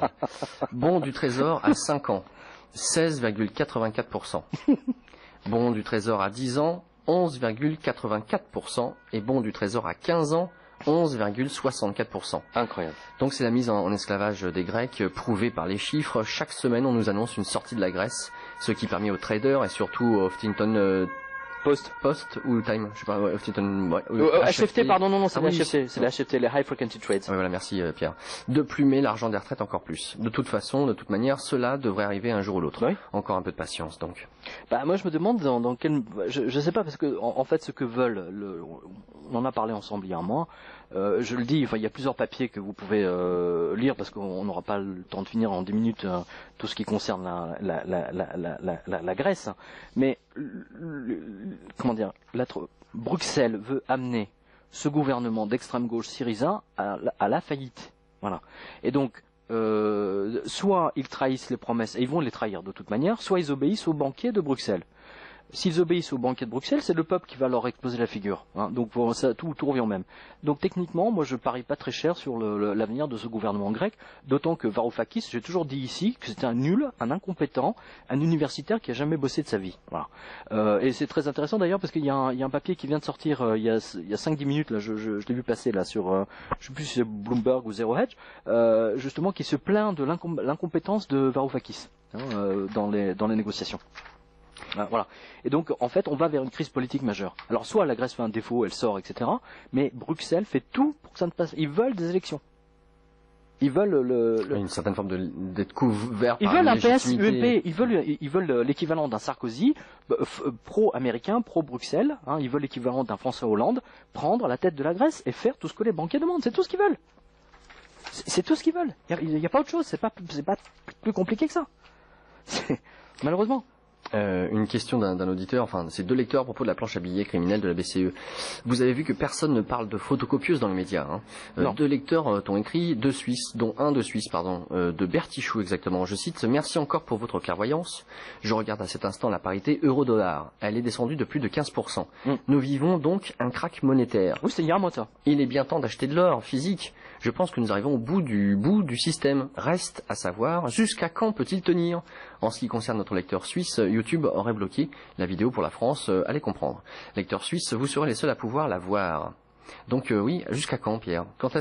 Jusqu'où on peut aller comme ça, on peut tenir? Avec la planche à billets, tu peux. Le problème, enfin, on l'a vu dans cette revue de presse aujourd'hui, c'est-à-dire que la planche à billets, ce sont des centaines de milliards, de trilliards qu'ils déversent sur les banques, mais ça ne suffit pas, puisqu'elles sont toujours en faillite. On voit bien que même la planche à billets ne peut pas guérir le malade. Hein, c'est juste, et on voit bien d'ailleurs qu'avec les taux d'intérêt, on vient de le voir ensemble, hein, puisque le Bundesbank est en négatif, l'Eurobor est négatif. Ça veut dire que si vous mettez votre argent sur le livret A, c'est vous qui allez payer la banque pour qu'elle vous rembourse. Hein, voilà. C'est ça que c'est le problème de la planche à billets, c'est ça. Et aujourd'hui, les banquiers ont beaucoup de mal à expliquer ça aux clients parce que les clients ne comprennent pas. Évidemment, expliquer l'économie monétaire aux gens, expliquer que la planche à billets, ça déclenche, que ce soit quel que soit le sens, de toute façon, c'est toujours une catastrophe. Toujours.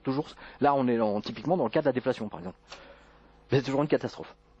Il reste 5 minutes. Est-ce que tu souhaites aborder une ou des nouvelles en particulier?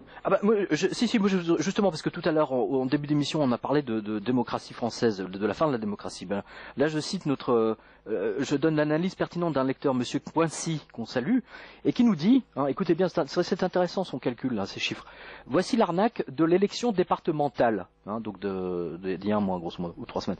Le binôme du Parti radical de gauche. Parti radical de gauche, tu vois, il y a deux pelés, 3 tondus là-dedans.